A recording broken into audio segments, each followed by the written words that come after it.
Order, please. Please be seated. Routine proceedings.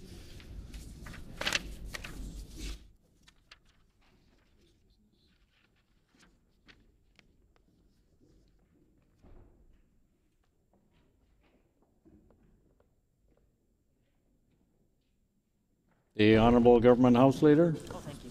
On House business. On House business, Honourable Speaker, could you please canvass the House for leave to allow the member for the Pas-Kamisak to second the motions at all stages for Bill number 41, the reporting of supports for child survivors of sexual assault, trained health professionals, and evidence collection kits Amendment Act. Is there leave to allow the member for the Pas-Kamisak to second the motions at all stages for Bill number 41? Is there leave? Agreed, and so ordered. Introduction of bills. The Honourable Minister of Finance. Thank you, Honourable Speaker. I move, seconded by the Minister for Agriculture, that Bill number 27, the Income Tax Amendment Act, Loi modifiant la loi de l'impôt sur le revenu, be now read for a first time.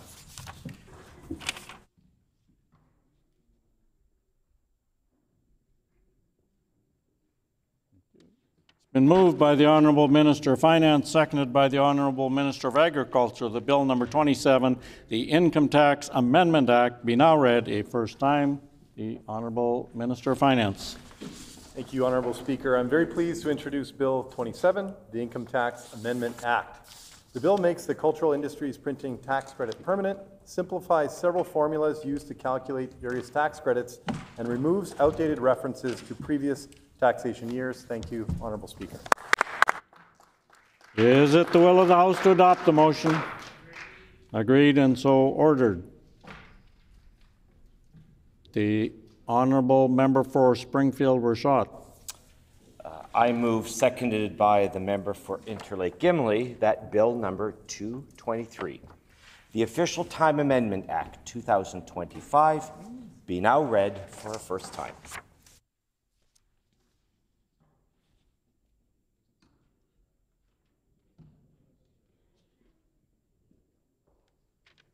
It's been moved by the Honourable Member for Springfield-Rashad, seconded by the Honourable Member for Interlake Gimli, that Bill number 223, the Official Time Amendment Act, be now read a first time. The Honourable Member for Springfield-Rashad. I am pleased to introduce Bill 223, the Official Time Amendment Act.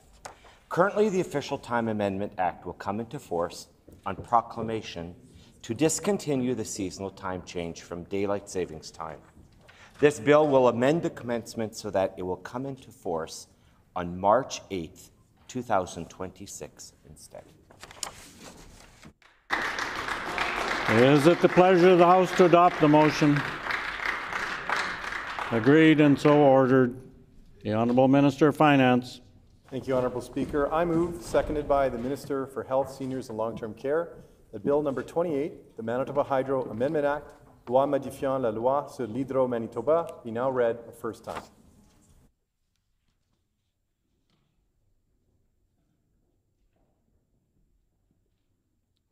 Moved by the Honourable Minister of Finance, seconded by the Honourable Minister of Health, Seniors and Long-Term Care, that Bill number 28, the Manitoba Hydro Amendment Act, be now read a first time. The Honourable Minister of Finance. Thank you, Honourable Speaker. I'm very pleased to introduce Bill 28, the Manitoba Hydro Amendment Act. This legislation follows through on a key commitment in our government's affordable energy plan to ensure that Manitobans get the best possible economic return on our clean, renewable energy. In our affordable energy plan, we committed to ending Manitoba Hydro's first-come, first-serve approach for large grid connections.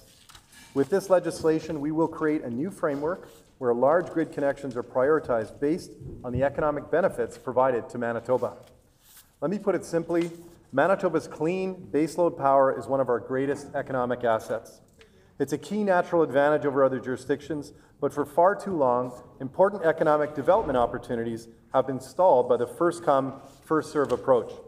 By prioritizing requests for new large grid connections that maximize benefits for Manitobans, we can promote economic development, create more jobs, and build the Manitoba for the future.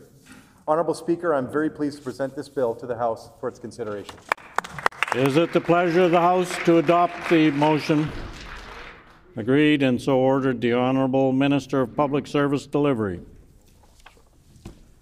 I move, seconded by Minister of Business, Mining, Trade and Job Creation, that Bill number 42, the Buy Canadian Act, the Government Purchase Act Amendment, now be read first time. Thank you.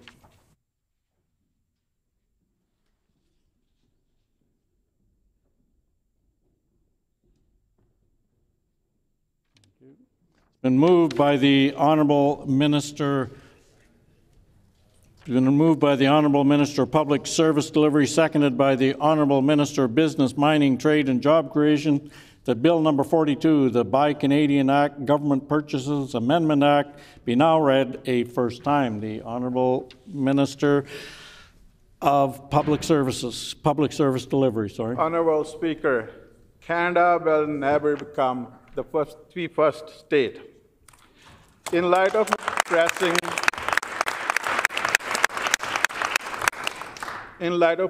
economic challenges imposed by U.S. tariff, our government is standing up for Manitobans, standing up for Canadians. This will signal our government's commitment to prioritizing goods and services that are made in Canada. This will direct government to establish a Buy Canadian policy. This policy will outline the steps government will take to stand up for Manitoba jobs and local economy. Thank you, Honourable Speaker. Is it the pleasure of the House to adopt the motion? Agreed, and so ordered. The Honourable Minister of Finance. Thank you, Honourable Speaker. I move, seconded by the Minister of Business, Mining, Trade and Job Creation, that Bill number 37, the Manitoba Financial Services Authority Act, and amendments to various other acts, loi sur l'autorité des services financiers du Manitoba et modifiant diverses autres lois, be now read the first time.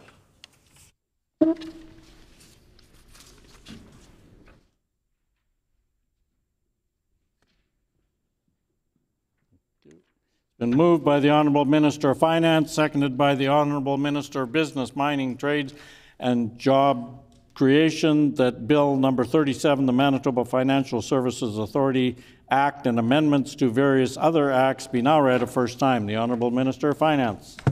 Thank you, Honourable Speaker. I'm very pleased to introduce Bill 37, the Manitoba Financial Services Authority Act and amendments to various other acts. This bill is another in a series of measures our government is taking to modernize our financial statutes to enable economic growth and to create jobs.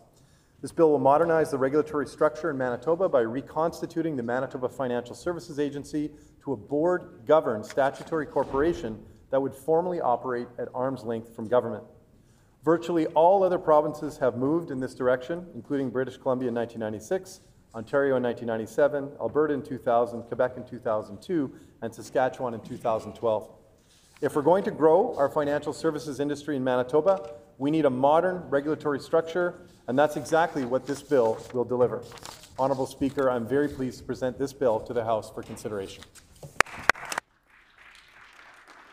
Is it the pleasure of the House to adopt the motion? Agreed, and so ordered. The Honourable Minister of Public Service Delivery. I move, seconded by Minister of Finance, that Bill number 10, the Residential Tenancy Amendment Act 2, be now read for the first time.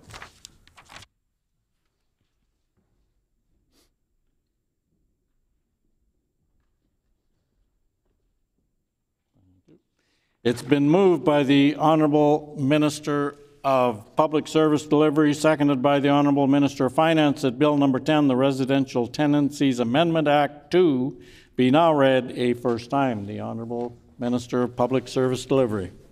Thank you, Honourable Speaker. The Residential Tenancy Act is being amended to better support tenants who have been displaced from their rental buildings when they are forced to evacuate due to a provincial or a municipal order, or the tenancy is otherwise frustrated through no fault of their own.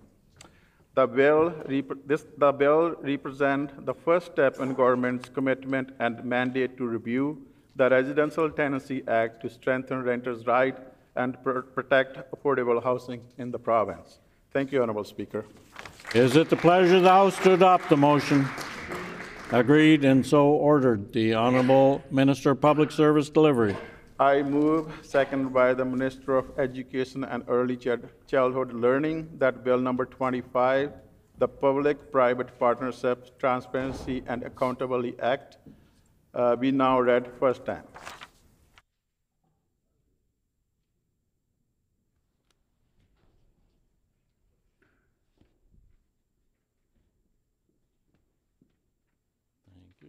It's been moved by the Honorable Minister of Public Service Delivery, seconded by the Honorable Minister of Education and Early Childhood Learning, that Bill number 25, the Public-Private Partnership Transparency and Accountability Act, be now read a first time.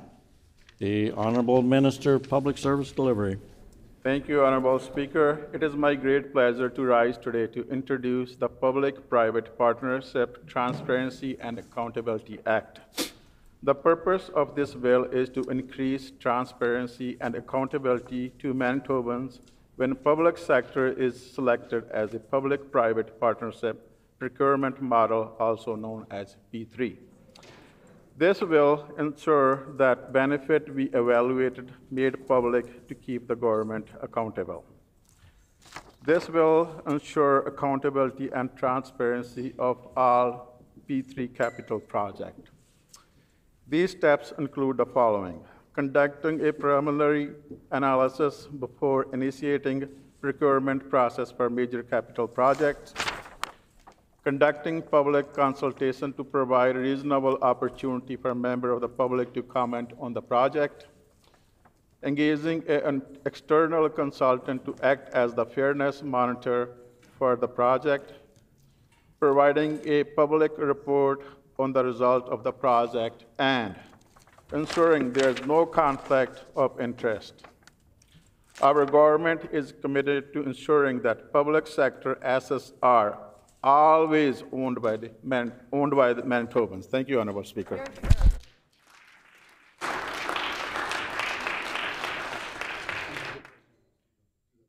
Is it the pleasure of the House to adopt the motion? Agreed and so ordered. And before I recognize the minister, I just remind all people when they're introducing a bill, the introductory passage is supposed to be somewhere in the neighborhood of 30 seconds, not a minute and 30 seconds. So please try and keep within that range. I'm a little bit lax in enforcing it, but try and keep it there. The Honorable Minister of Public Service Delivery.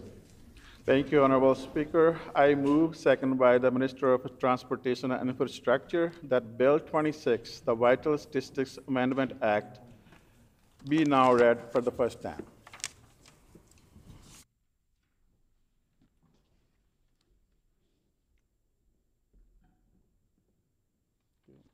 Been moved by the Honorable Minister of Public Service Delivery, seconded by the Honorable Minister of Transportation and Infrastructure, that Bill number 26, the Vital Statistics Amendment Act, be now read a first time. The Honorable Minister of Public Service Delivery.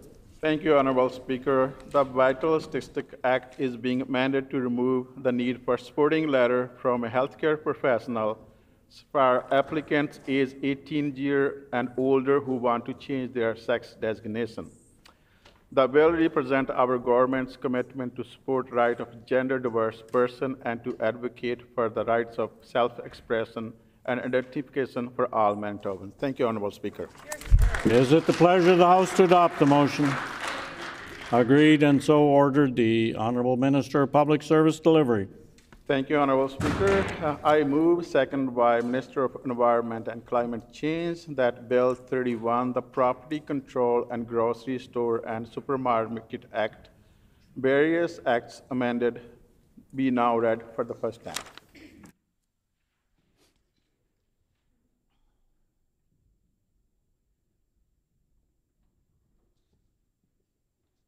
It's been moved by the Honorable Minister of Public Service Delivery, seconded by the Honorable Minister of Environment and Climate Change, that Bill number 31, the Property Controls for Grocery Stores and Supermarkets Act, be now read a first time. The Honorable Minister of Public Service Delivery.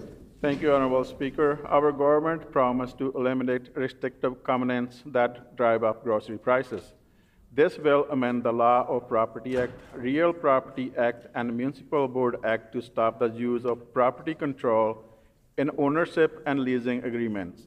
so more locations are available for the grocery store and supermarket to sell fresh food and groceries.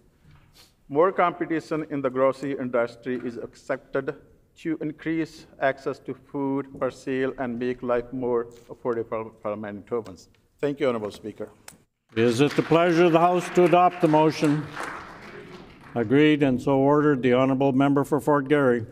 Thank you. I moved, seconded by the member for Tyndall Park, that Bill 206, the Homeowner Protection from Unsolicited Purchase Offers Act, Loi sur la protection des propriétaires contre de offres l'achat non sollicité, be now read a first time.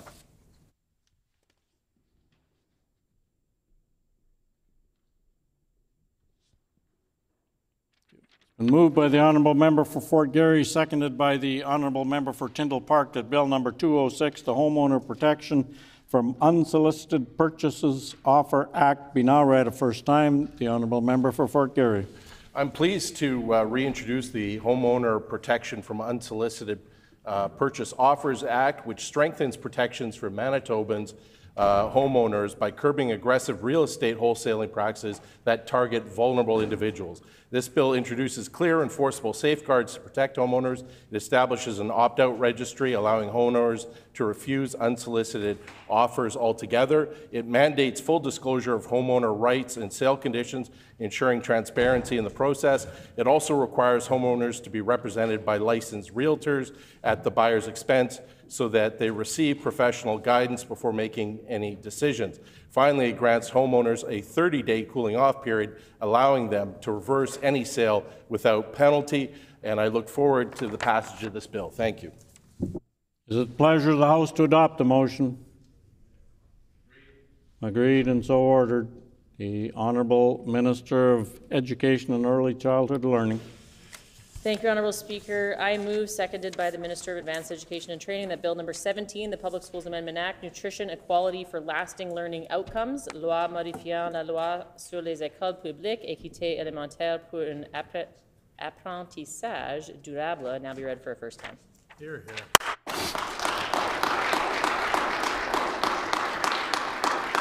Been moved by the Honourable Minister of Education and Early Childhood Learning, seconded by the Honourable Minister of Advanced Education and Training, that Bill number 17, the Public Schools Amendment Act, Nutrition, Equality for Lasting Learning Outcomes, be now read the first time. The Honourable Minister of Education and Early Childhood Learning. Honourable Speaker, I am pleased to introduce Bill 17, the Public Schools Amendment Act, Nutritional Equality for Lasting Learning Outcomes, or NELO's Law. This bill builds off our historic universal nutrition program by amending the Public Schools Act to ensure nutrition programs are offered in all schools and to ensure the program in each school are tailored to meet the specific needs of the school community. This bill will also protect the universal nutrition program from any future government that may not see the value in feeding our own hungry kids, as it stipulates that cabinet members will be subject to a 20% cut in ministerial salary if a bill is passed to reduce or repeal NELO's Law, the Universal Nutrition Program. Every child matters. Thank you. Merci, miigwech. Wow. Is it the pleasure of the House to adopt the motion? Agreed and so ordered.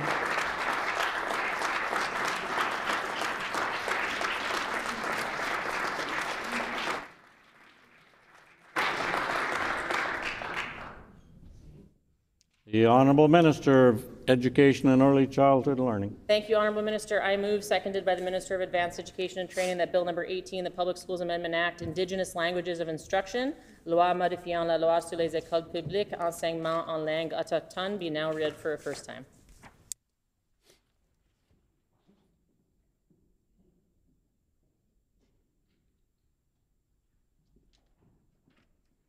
Thank you.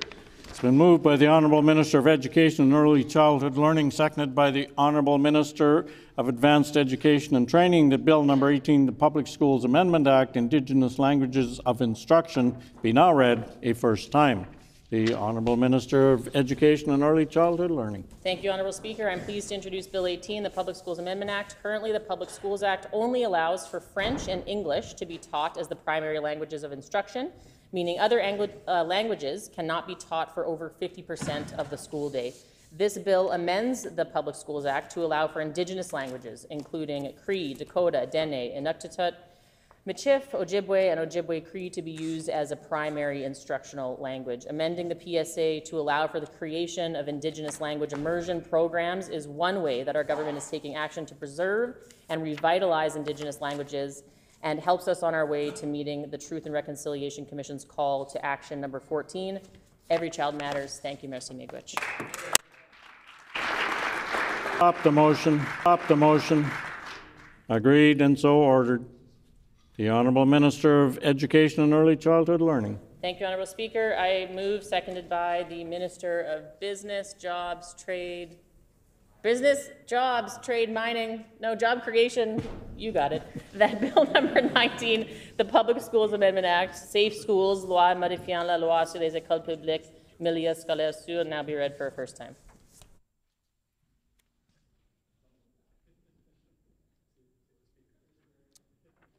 Short ministerial names are a good thing.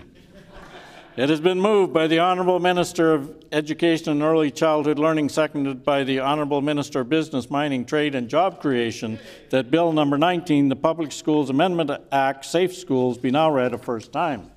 The Honourable Minister of Education and Early Childhood Learning. Thank you, Honourable Speaker. I'm pleased to introduce Bill 19, the Public Schools Amendment Act for Safe Schools. This bill amends the Public Schools Act to enshrine in legislation requirements for all divisional staff, volunteers, and coaches to complete approved sexual abuse prevention training programs. This bill complements a bill brought forward by the Minister of Sport, Culture, Heritage, and Tourism that aims to address abuse in non-school sports. Together, these two bills will enhance the protection of children by creating training, policy, and information dissemination requirements for individuals working directly with children in sports and in other volunteer capacities. Every child matters. Thank you, merci miigwech. Is it the pleasure of the House to adopt the motion? Agreed and so ordered. The Honourable Minister of Education and Early Childhood Learning. Thank you, Honourable Speaker. I move, seconded by the Minister of Advanced Education and Training, that Bill number 20, the Community Child Care Standards Amendment and Education Administration Amendment Act, Loi modifiant la loi sur la garde d'enfants et la loi sur l'administration scolaire, be now read a first time.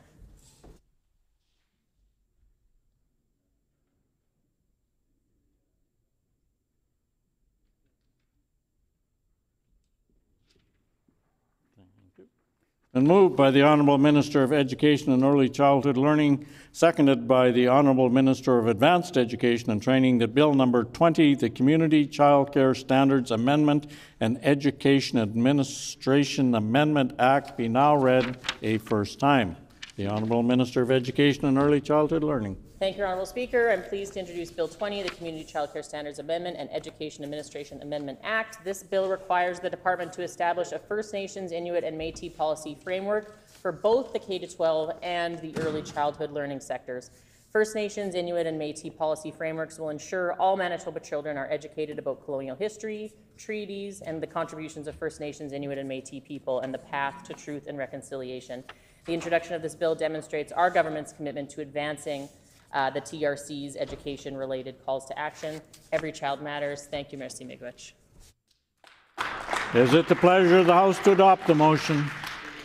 Agreed and so ordered. The Honourable Minister of Education and Early Childhood Learning. Thank you, Honourable Speaker. I move, seconded by the Minister of Advanced Education and Training, that Bill number 40, an act respecting O Canada and other observances and land and treaty acknowledgements in schools, Education Administration Act and Public Schools Act amended, Loi sur les activités scolaires soulignant nommément l'O Canada et la reconnaissance des territoires et des traités, modification de la loi sur l'administration scolaire et la loi sur les écoles publiques, now be read for the first time.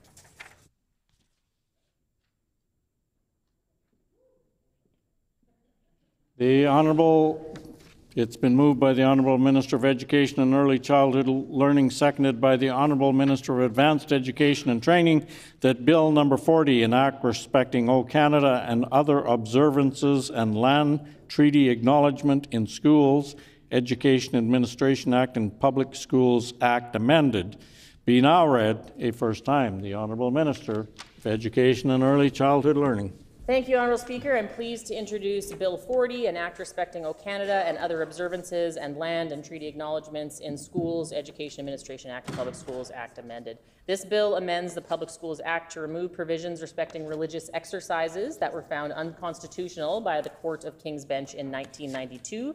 Previous requirements regarding playing God Save the King have not been continued in practice and will no longer be reflected in Manitoba's education statutes or required in public schools, consistent with common practice.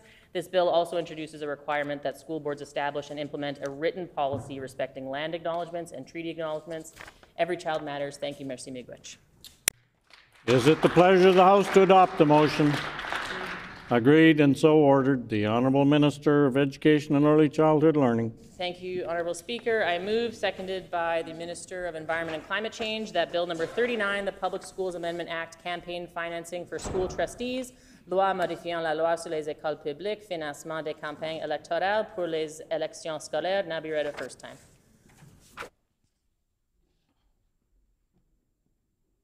Moved by the Honourable Minister of Education and Early Childhood Learning, seconded by the Honourable Minister of Environment and Climate Change, that Bill number 39, the Public Schools Amendment Act, Campaign Financing for School Trustees, be now read a first time. The Honourable Minister of Education and Early Childhood Learning. Thank you, Honourable Speaker. I'm pleased to introduce Bill 39, the Public Schools Amendment Act, Campaign Financing for School Trustees. This bill establishes campaign financing rules for school trustee candidates, including contribution limits, public reporting requirements, and limiting contributions to individuals who reside in Manitoba. These changes will align Manitoba with other jurisdictions in Canada and strengthen our elections to protect them from third-party and foreign interference. Thank you, merci miigwech. Is it the pleasure of the House to adopt the motion? Is it the pleasure of the House to adopt the motion? Agreed and so ordered. The Honourable Minister of Sport, Culture, Heritage and Tourism. Honourable Speaker, I move, seconded by the Minister for Advanced Education and Training, that Bill number 21, the Protecting Youth in Sports Act, be now read for a first time.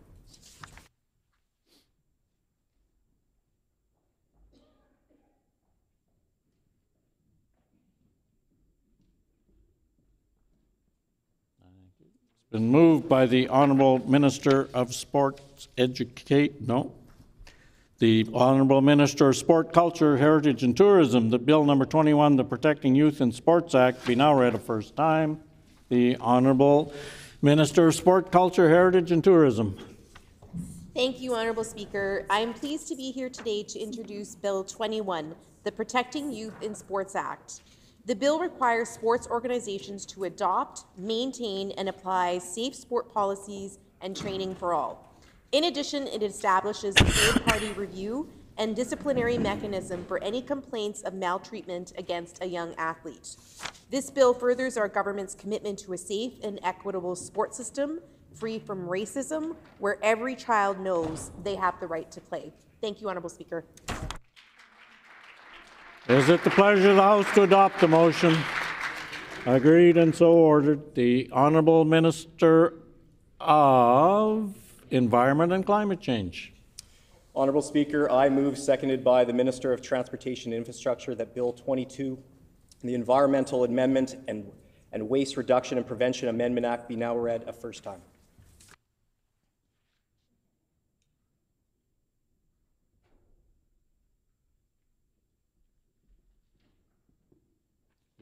Moved by the Honourable Minister of Environment and Climate Change, seconded by the Honourable Minister of Transportation and Infrastructure, the Bill number 22, the Environment Amendment and Waste Reduction and Prevention Amendment Act, be now read a first time. The Honourable Minister for Environment and Climate Change. Honourable Speaker, I'm pleased to introduce Bill 22, which brings forward several important amendments to the Environment Act and the Waste Reduction and Prevention Act to strengthen environmental protections in Manitoba. The first amendment that I would like to highlight is the strengthening of the Environment Act to ensure environment officers across Manitoba can prevent environmental damage and ensure that polluters are held accountable by reducing the threshold of adverse effects from pollution that are required to prosecute offenders. This aligns Manitoba with best practices in environmental protection. This bill also introduces enhanced reporting and notification obligations to the Environment Act in the event a pollutant is released or there's an imminent risk of release. The bill also amends the Waste Reduction and Prevention Act to consolidate the semi-annual waste reduction and recycling support levy into a single annual payment. This will reduce the administrative burden for landfill owners, mainly municipalities, and improve the efficiency of government. I'm pleased to introduce this bill to the House for its consideration. Thank you. Merci. Miigwech. Is it the pleasure of the House to adopt the motion? Agreed and so ordered. The Honourable Minister of Finance. Oops, sorry, the Honourable Minister of Justice. Thank you. Thank you, Honourable Speaker. I move, seconded by the Minister of Families, that Bill number 13, the Minor Amendments and Corrections Act, be now read a first time. Shortest one all day, and I got it wrong. It's been moved by the Honourable Minister of Justice, seconded by the Honourable Minister of Families, that Bill number 13, the Minor Amendments and Corrections Act 2025, be now read a first time. The Honourable Minister of Justice. Honourable Speaker, it's my pleasure to introduce the Minor Amendments and Corrections Act 2025. This is an annual omnibus bill that corrects translation, typographical, and numbering errors, and also makes other minor amendments to statutes, all of which aim to provide clarity and consistency in Manitoba's statute book. I look forward to being able to provide more information on the importance of this bill at second reading. Is it the pleasure of the House to adopt the motion? Agreed and so ordered. The Honourable Minister of Justice. Thank you, Honourable Speaker. I move, seconded by the Minister of Families, that Bill number 23, the Public Interest Expression Defence Act, be now read a first time.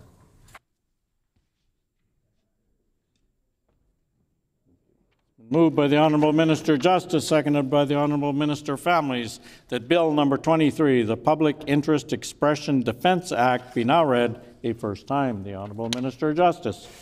Honourable Speaker, I'm pleased to introduce this bill to the Legislature establishing anti-SLAPP legislation in Manitoba. A SLAPP, or a strategic lawsuit against public participation, can be used as a mechanism to silence or deter participation on debates of issues of public interest. This bill ensures a defendant may bring a motion to dismiss the suit on the grounds the proceeding originates from a communication made by the defendant on a matter of public interest. These lawsuits are often used to intimidate and suppress the rights of citizens to speak out, and this bill will safeguard their ability to engage in open debates, hold powerful entities accountable, and promote transparency. I'm pleased to introduce this bill to the House for its consideration. Thank you, Honourable Speaker. Is it the pleasure of the House to adopt the motion? Agreed and so ordered. The Honourable Minister of Justice. Thank you, Honourable Speaker. I move, seconded by the Minister responsible for Public Service Delivery, that Bill number 32, the Residential Tenancies Amendment Act, be now read a first time.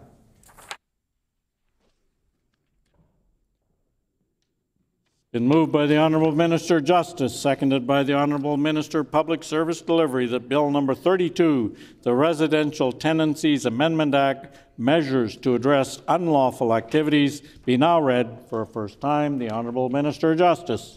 Honourable Speaker, this bill amends the Residential Tenancies Act and the Safer Communities and Neighbours Act to streamline the process for evicting tenants who are engaged in drug or human trafficking. The proposed amendments will broaden the threshold needed for a 5-day eviction from immediate risk to, quote, significant risk. These amendments will also clarify that drug and human trafficking are automatically deemed significant risks.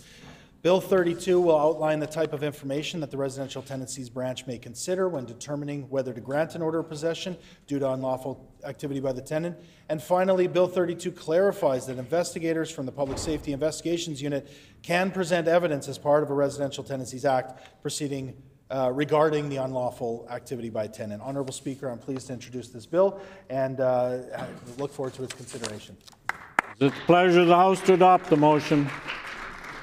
Agreed and so ordered. The Honourable Minister of Justice. Thank you, Honourable Speaker. I move, seconded by the Minister for Transportation and Infrastructure, that Bill number 35, the Manitoba Public Insurance Corporation Amendment Act, be now read a first time.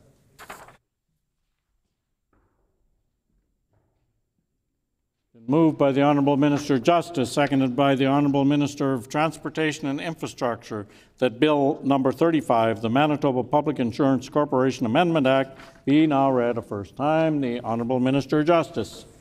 Thank you, Honourable Speaker. Currently, MPI's fleet insurance model can only offer surcharges and rebates at year-end for its fleet customers. This bill will give MPI the legal authority to offer discounts instead of rebates in the fleet insurance model. This will also apply to blanket policies once those become available in the future. I look forward to consideration by the House. Is it the pleasure of the House to adopt the motion? Agreed and so ordered. The Honourable Minister of Justice. Thank you, Honourable Speaker. I move, seconded by the Minister for Transportation and Infrastructure, that Bill number 36, the Driver and Vehicle Amendment and Highway Traffic Amendment Act, be now read a first time.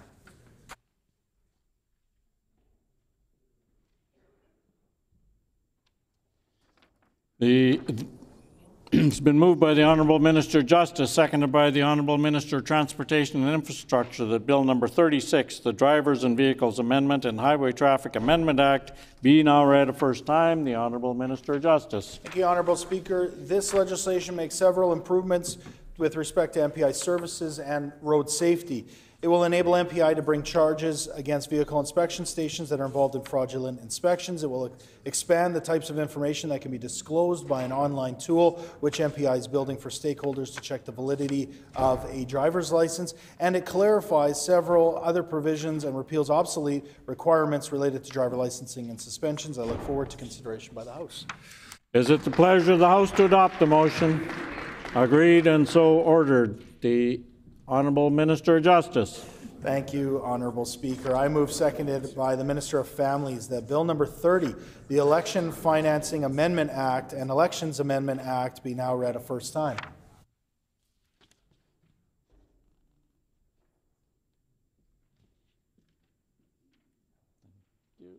Moved by the Honourable Minister of Justice, seconded by the Honourable Minister of Families, that Bill number 30, the Election Financing Amendment and Elections Amendment Act, be now read a first time. The Honourable Minister of Justice. Honourable Speaker, I'm pleased to introduce Bill 30. This bill will hold all political parties to a high standard of ethical campaigning, which is paramount to a healthy democracy. It will make it easier and more accessible for Manitobans to vote in advance, giving voters the freedom to choose and a guarantee that they will be able to vote. It will protect the integrity of our elections by introducing offense provisions around false statements and impersonations. It will also introduce prohibitions on using deep fakes to undermine public confidence in our elections. And it will take big money out of politics. These changes will protect our election processes, our democracy, and our province, which is critical in an age where democracy faces growing threats. I'm pleased to introduce this bill to the House for its consideration. Thank you, Honourable Speaker. Is it the pleasure of the House to adopt the motion? Agreed and so ordered. The Honourable Minister of Labour and Immigration. I move, seconded by the Minister of Justice, that Bill number 24, the Workers' Compensation Amendment Act, loi modifiant la loi sur les accidents du travail, be now read a first time.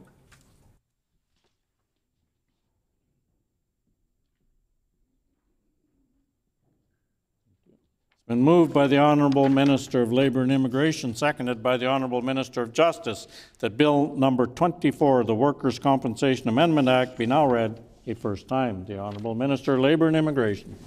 Honourable Speaker, the purpose of this bill is to introduce a fairer approach to workers' compensation death benefit payments that recognizes the growing diversity of family units and relationships, better balance WCB decision-making to give the benefit of the doubt to injured workers when evidence is evenly balanced, and align the Act's annual reporting deadlines.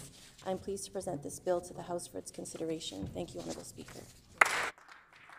Is it the pleasure of the House to adopt the motion? Agreed and so ordered. The Honourable Minister for Labour and Immigration. Honourable Speaker, I move, seconded by the Minister of Justice, that Bill number 29, the Workplace Safety and Health Amendment Act, loi modifiant la loi sur la sécurité et l'hygiène du travail, be now read a first time.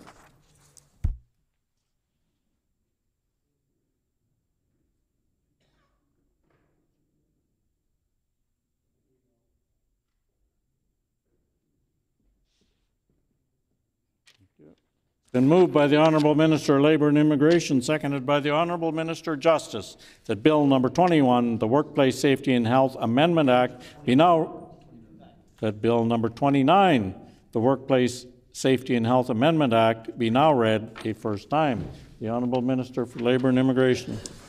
Honourable Speaker, this bill addresses recommendations from the Workplace Safety and Health Act Stakeholder Review Committee, including psychological safety, ensuring bad actors can be held more accountable, introducing a mechanism for collecting wages, order to be paid, and providing a new penalty for failing to report serious incidents in the workplace, and ensuring that monitoring is in place if workers are overexposed to a hazardous substance at work. I am pleased to present this bill to the House for its consideration. Thank you, Honourable Speaker. Is it the pleasure of the House to adopt the motion?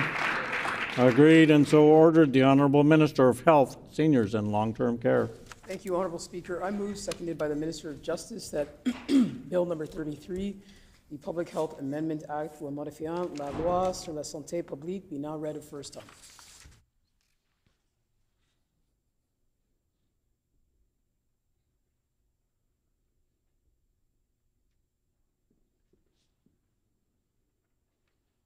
Been moved by the Honourable Minister of Health, Seniors and Long-Term Care, seconded by the Honourable Minister of Justice, that Bill number 33, the Public Health Amendment Act, be now read a first time. The Honourable Minister of Health, Seniors and Long-Term Care. Honourable Speaker, I'm pleased to introduce Bill 33, the Public Health Amendment Act. This bill will ensure that persons who require treatment for a highly infectious disease in order to protect the public under the provisions of the Public Health Act are not detained in correctional facilities. It will also set out that a court order to detain a person for treatment must now be made by a judge of the provincial court rather than the justice of the peace. Thank you. Is it the pleasure of the House to adopt the motion? Agreed and so ordered. The Honourable Minister of Health, Seniors and Long-Term Care. Honourable Speaker, I move, seconded by the MLA for the Pas-Camissac, that Bill number 41, the Reporting of Supports for Child Survivors of Sexual Assault, Trained Health Professionals, and Evidence Collection Kits Amendment Act, loi modifiant la loi sur la présentation de rapports concernant les mesures de soutien destinés aux enfants survivants d'agressions sexuelles professionnelles de la santé formés et trust médico-légal be now read a first time. Great job. Well done.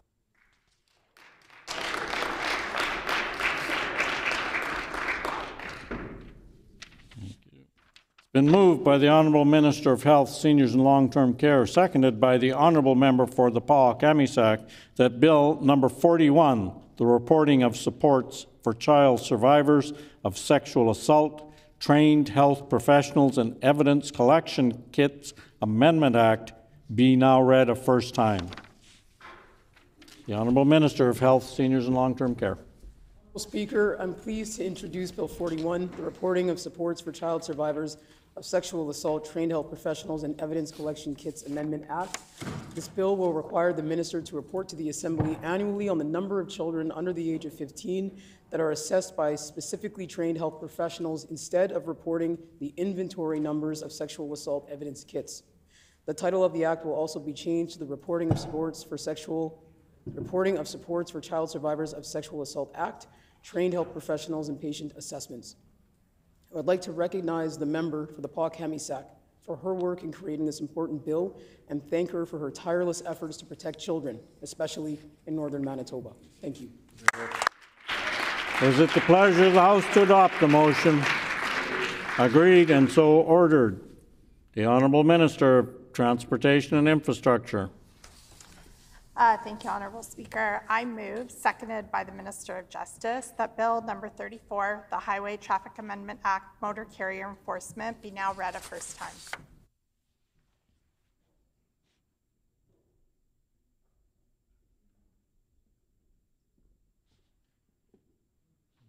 It's been moved by the Honourable Minister of Transportation and Infrastructure, seconded by the Honourable Minister of Justice, that Bill number 34, the Highway Traffic Amendment Act, Motor Carrier Enforcement, be now read a first time. The Honourable Minister, Transportation and Infrastructure. Thank you, Honourable Speaker. I'm pleased to introduce Bill 34, the Highway Traffic Amendment Act, Motor Carrier Enforcement. This bill amends the Highway Traffic Act to improve oversight of heavy commercial vehicle operators and improve the protection of motor carrier enforcement officers while carrying out their duties. The bill clarifies administrative monetary penalties and amends collision reporting requirements for property damage only incidents for heavy commercial vehicles. This bill continues our government's commitment to keeping people safe when traveling on Manitoba roads, while also protecting Manitoba's infrastructure. I look forward to further discussion in the House as the bill progresses through all stages. Thank you, Honourable Speaker. Is it the pleasure of the House to adopt the motion? Agreed and so ordered. The Honourable Minister of Transportation and Infrastructure. Thank you, Honourable Speaker. I move, seconded by the Minister of Justice, that Bill number 38, the Highway Traffic Amendment Act, traffic safety measures, be now read a first time.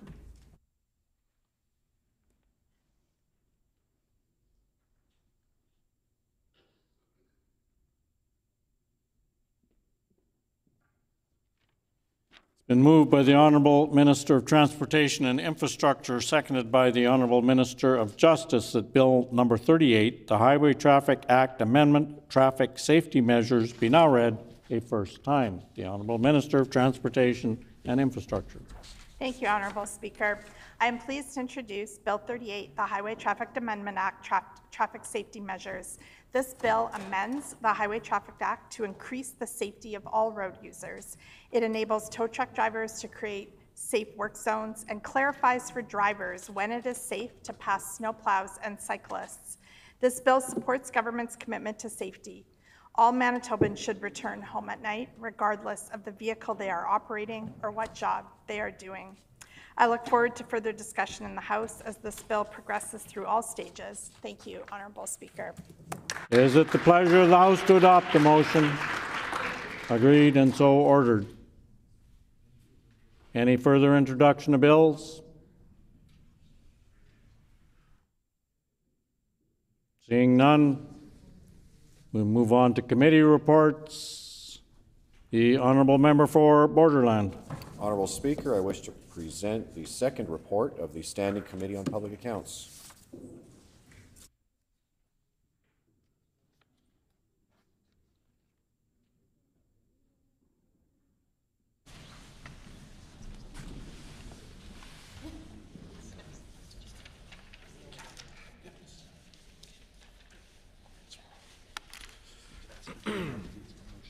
Your Standing Committee on Public... Dispense. The Honourable Member for Borderland. Honourable Speaker, I move, seconded by the Honourable Member for Lakeside, that the report of the committee be received.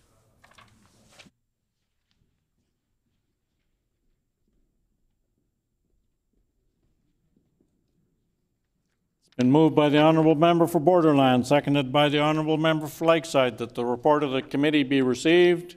Is it the pleasure of the House to adopt the motion? Agreed and so ordered.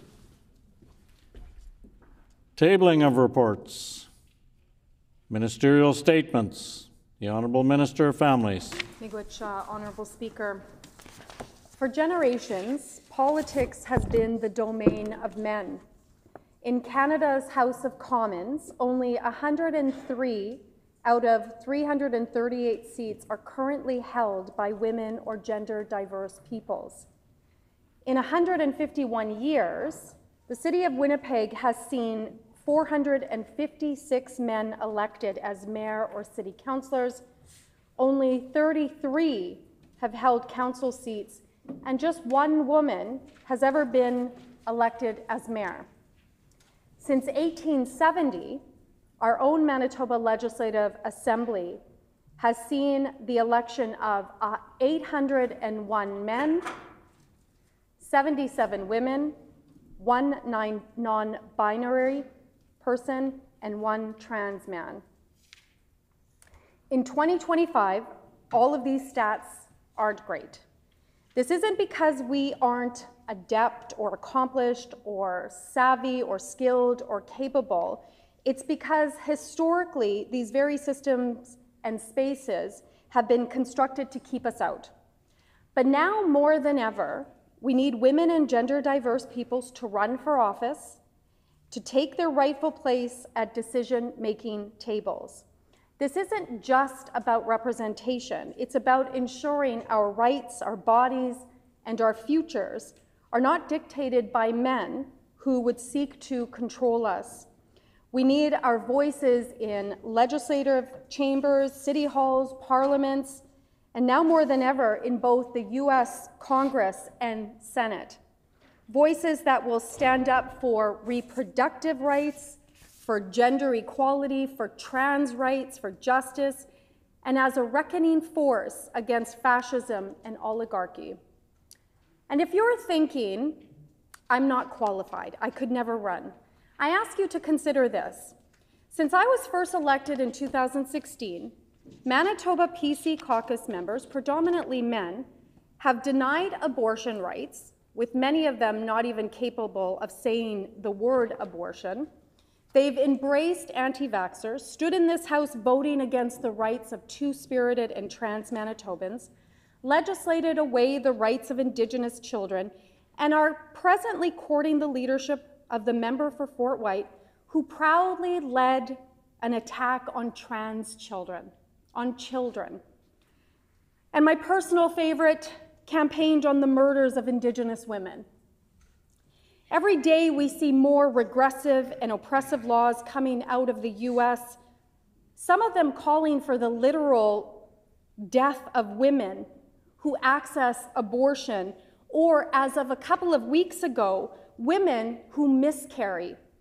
The literal state-sponsored murder of women or gender-diverse folks who access healthcare. Make it make sense.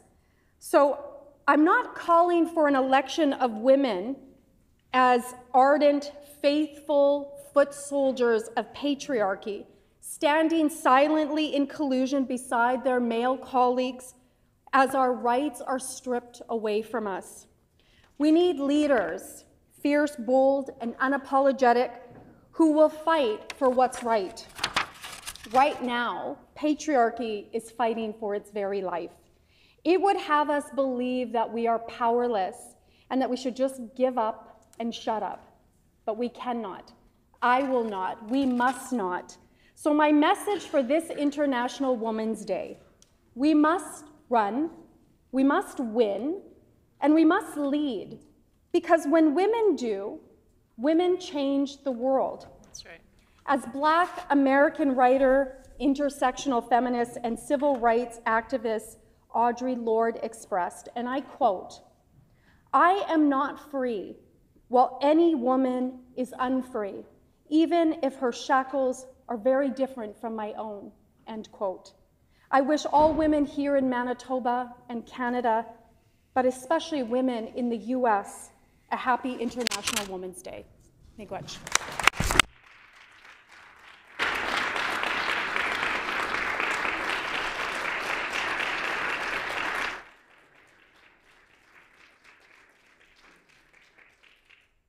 The honourable member for Agassiz. Thank you, Honourable Speaker.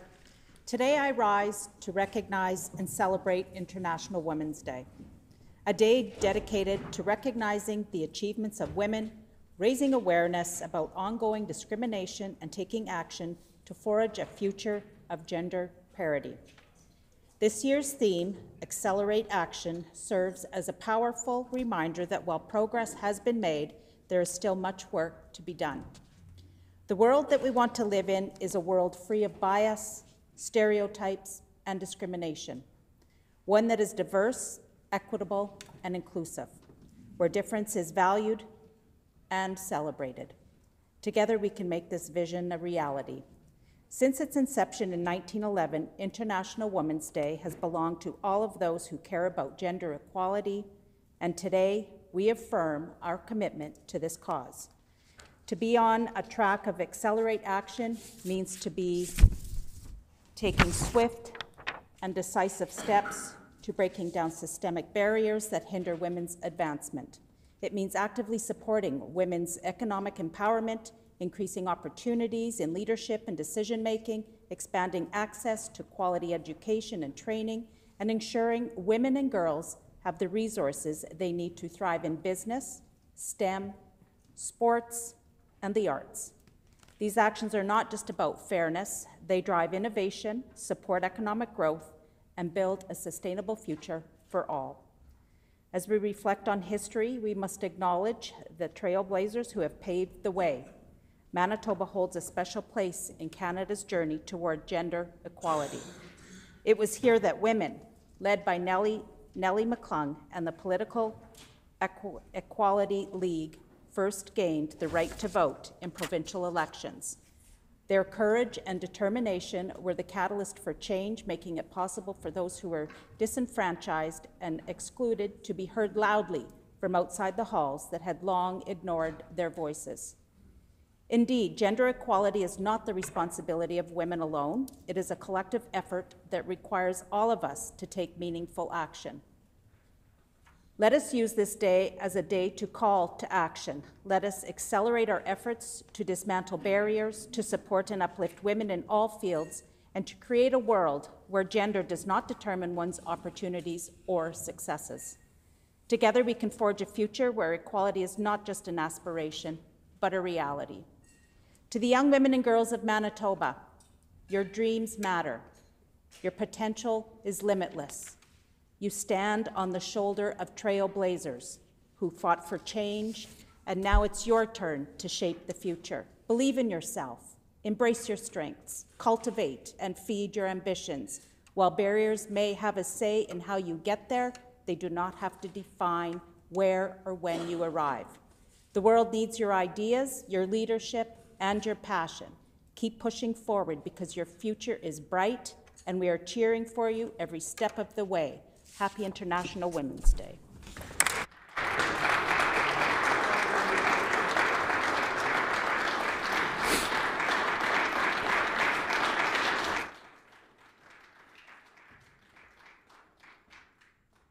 Member statements. The Honourable Member for Kildonan River East. Thank you, Honourable Speaker. Today is World Lymphedema Day, a day for spreading awareness and increasing education on lymphatic diseases. Lymphedema is the buildup of fluid in the body's tissues, leading to swelling and decreased mobility. Those with lymphedema face a lifelong battle with the disease, as there is currently no cure, but it can be managed if caught in time. Diagnosis and early treatment are key, which is why raising awareness is so important for those at risk of developing the disease, as well as for healthcare professionals. In fall of 2023, shortly after the election, I attended an event hosted by LAM, Lymphedema Association of Manitoba, otherwise known as LAM, on behalf of the Premier and Minister of Health. Our Health Minister and I have met with members of LAM executive, and our NDP government is working closely with LAM. Our NDP government remains committed to working with LAM.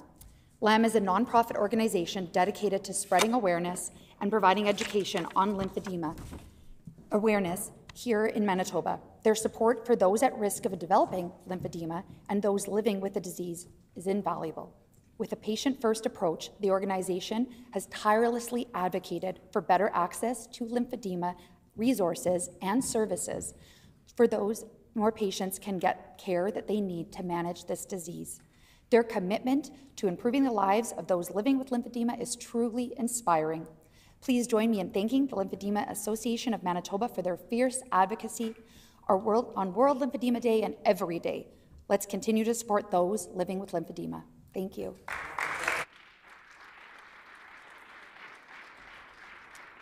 The Honourable Leader of the Official Opposition. Thank you, Honourable Speaker. I am also pleased to rise today to recognize March 6th as Lymphedema Awareness Day right here in Manitoba.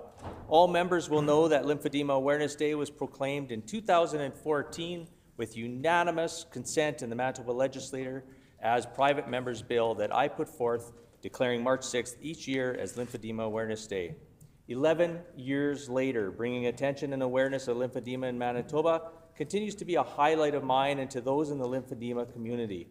The message remains the same each and every year, which is to bring public awareness and education to this condition and the quality of life that affects thousands of Manitobans. Through ongoing education, research, and advocacy, there is strong support amongst those within and outside the lymphedema community to ensure that attention and change is at the forefront, not only on March 6th, but throughout the year. Lymphedema affects over 250 million people worldwide in Canada, and it's estimated that 1.25 million are impacted by lymphedema. It is a lifelong medical condition caused by buildup of lymph fluids due to a faulty or damaged lymphatic system arising from genetic factors, surgery, or accident. Common symptoms include swelling and pain to one's body, and to date, there is no known cure, Honorable Speaker. In Manitoba, as we celebrate Lymphedema Awareness Day, I am so proud and humbled by the ongoing work and dedication of its staff and board members, volunteers, and frontline workers to bring attention to lymphedema every day. I'm also pleased to rise today to honor these individuals and the team at LAM. To founding directors of the Lymphedema Association of Manitoba, Kim Avante, Edith Mulhall, and Sue Zwarch, as well as current board members Nancy Roswell, Leona Waldner, Craig Heron, and Rhonda Seach. Thank you for the impact and change you bring to this very important and ongoing work. Please join me in welcoming both Craig Heron and Iris Cogger, who are with us today in the gallery. Thank you, Honorable Speaker.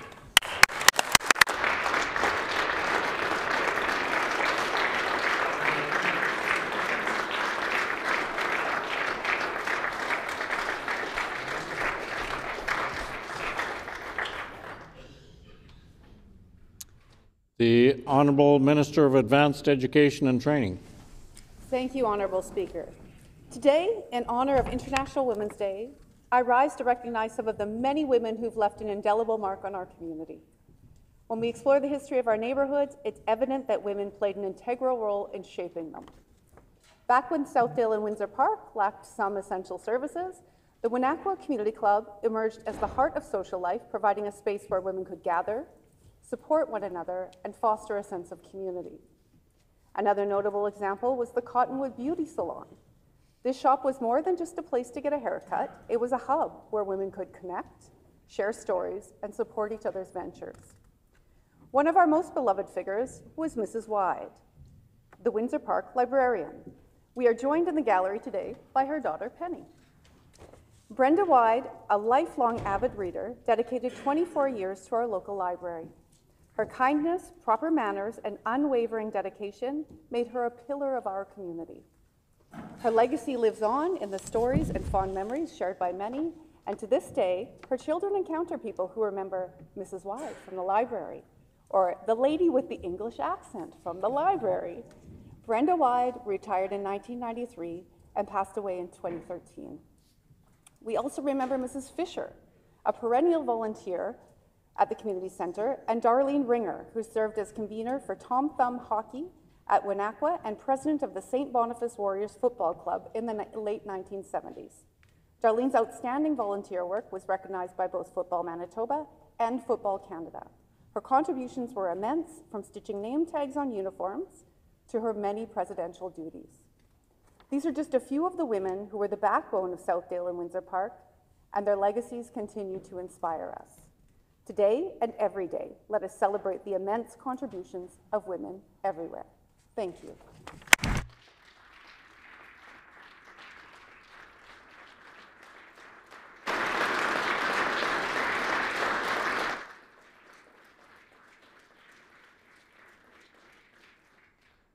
The Honourable Member for Springfield-Rashott.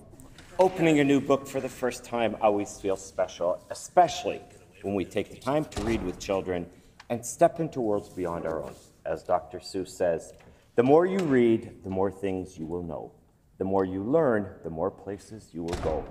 This is the power of reading, and for decades, Manitoba communities have celebrated this during I Love to Read Month. Each February, families, teachers, and local leaders come together to share stories and support young readers. Books inspire creativity and nurture critical thinking throughout our lives. As another saying goes, first, we learn to read, and then we read to learn. We keep the I Love to Read tradition alive each year because many young Manitobans struggle with reading.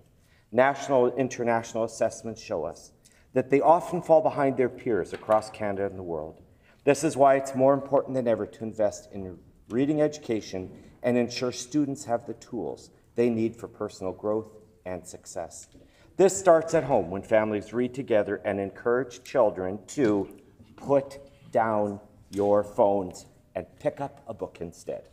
The benefits of reading are endless, and as a proud parent, an even prouder grandparent, and a legislator, I have seen how reading changes lives. I encourage every Manitoba family to pick up a new book and read it with their children.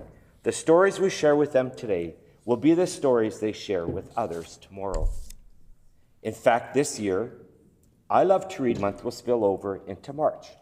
where tomorrow I still have the privilege to read to one of the smaller rural schools. Rest assured, although the school is small, the interaction will be epic. And with the final weeks of winter upon us, I also want to encourage Manitobans to get out, make the most of the rest of the season. Since December solstice, we have gained 2.5 hours of daylight. And as we approach the spring equinox, we will enjoy even more sun each day, stay warm, soak up the sunshine, and enjoy a good book.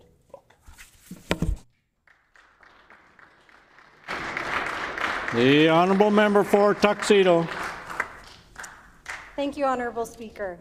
It is my absolute honour and joy to acknowledge an extraordinary Tuxedo constituent today, an amazing woman, Audrey Vale. Her life has the makings of a Hollywood movie. I cannot do her justice in 2 minutes, so I encourage you all to look up her documentary titled Requestfully Yours. I do want to highlight a few pivotal moments that she has shared with me. First, Audrey has been entertaining crowds since her childhood. One of her first public performances happened by chance at the 1937 New York World's Fair. She ended up separated from her parents and made her way onto a stage where she played piano in front of 1,000 people. Number two, years into her career, one night, she was followed by a fan after her performance. She was assaulted by him. The next morning, she went to the police station. Audrey was told she had no case. She would not be helped because she was an entertainer. As a woman entertainer, she was asking for it. When asked how to protect herself, she was advised to carry oven cleaner. Number three, at the age of 50, Audrey went back to school to become a registered nurse. She combined her passion for music and helping people and was an integral part of bringing the music therapy program to St. Boniface Hospital. Audrey loves a big audience, and she continues to perform to this day. And when asked if she had anything to share here, she gave me her favorite quote from Shakespeare's Twelfth Night: "Music be the food of love, play on." I feel fortunate to have met Audrey and learned her story. She is a strong, confident leader. She is a powerful woman. And she is joined today by her supportive husband, John Vale. And so please join me in celebrating Audrey Vale, also known as Requestfully Yours. Thank you.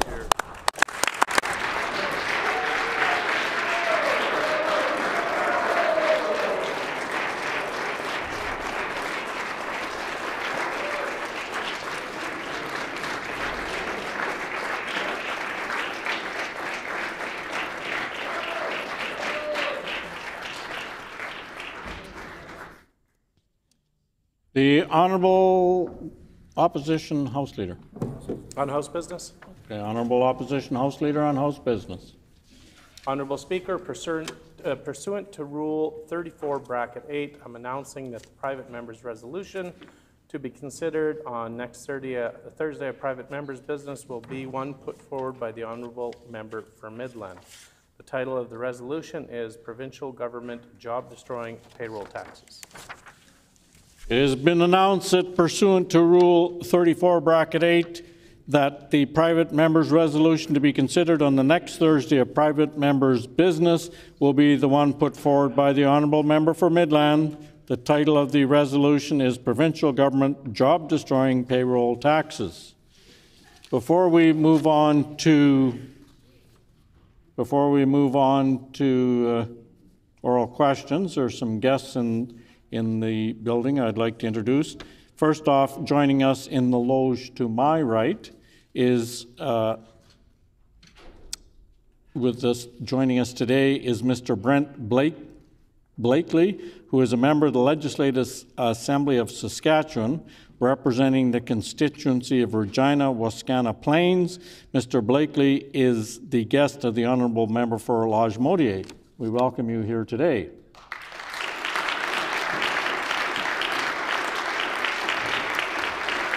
Joining us in the public gallery, we have Carla Blakely, She is the Lutheran Bishop of Ontario, Quebec, and the Atlantic Provinces.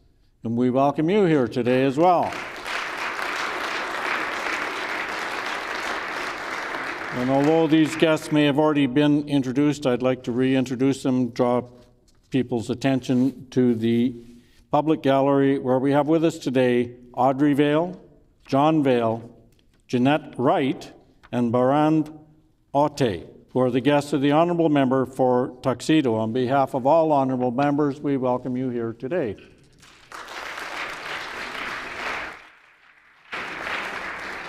Oral questions, the Honourable Leader of the Official Opposition.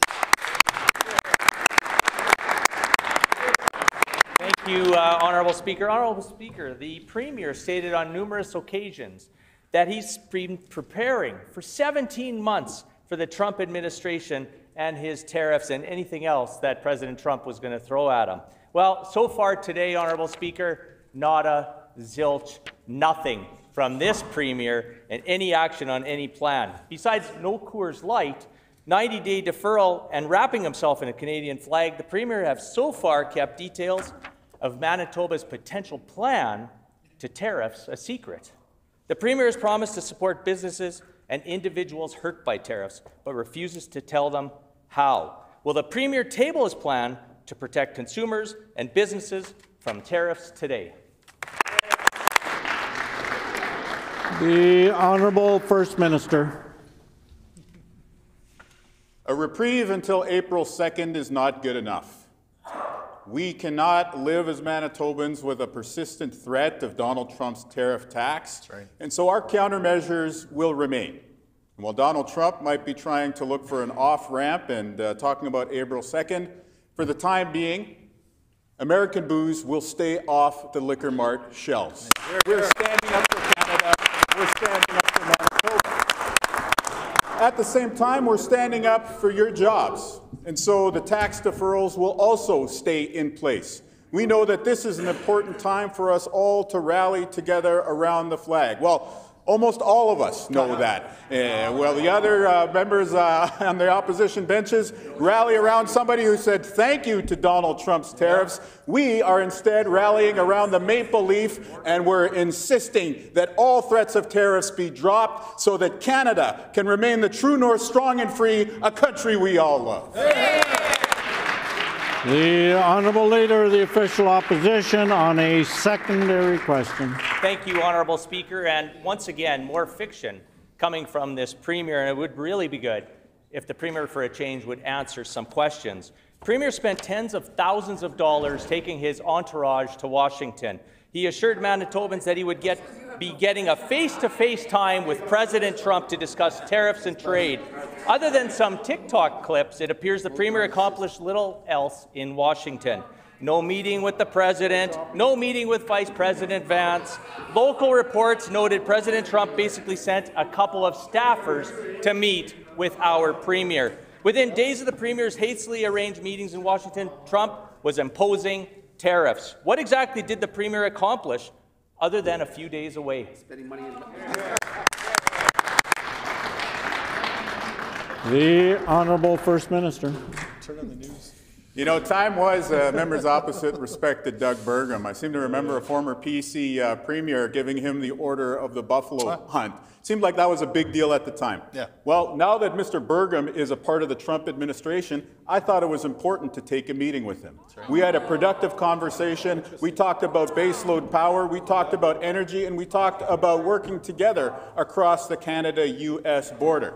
On the other side of the House, we have the captains of capitulation. They have a PC leadership race underway. One candidate full-throatedly endorsed Donald Trump in 2024, and the other candidate said thank you for the tariff threat. Now, it's very clear the PCs cannot be trusted to stand up for Canada, but we are happy to come to work each and every single day. Today, a new act to buy Canadian. The question for the members opposite, you just left the government benches. Why didn't you ever insist on supporting the Canadian economy by legislating that tax dollars get spent on buying Canadian? Time has expired. The Honourable Leader of the Official Opposition on a final supplementary question. Again, Honourable Speaker, no plan, no answers to the questions. The NDP barely spent anything to help promote Manitoba businesses, Honourable Speaker. We know Manitoba companies and entrepreneurs are the best in the world. But the Premier doesn't have the same confidence in Manitoba businesses as we do. He failed to share with Manitobans that his government is helping to pay a Trump-connected lobbying firm called Checkmate Government Relations an eye-watering $120,000 a month to grease the wheels with key players to set up low-level meetings in Washington. Wow. NDP is spending more money on this Trump-connected lobbying firm than supporting Manitobans facing economic turmoil. Why is this Premier more interested in investing in Americans than the Manitobans who elected him?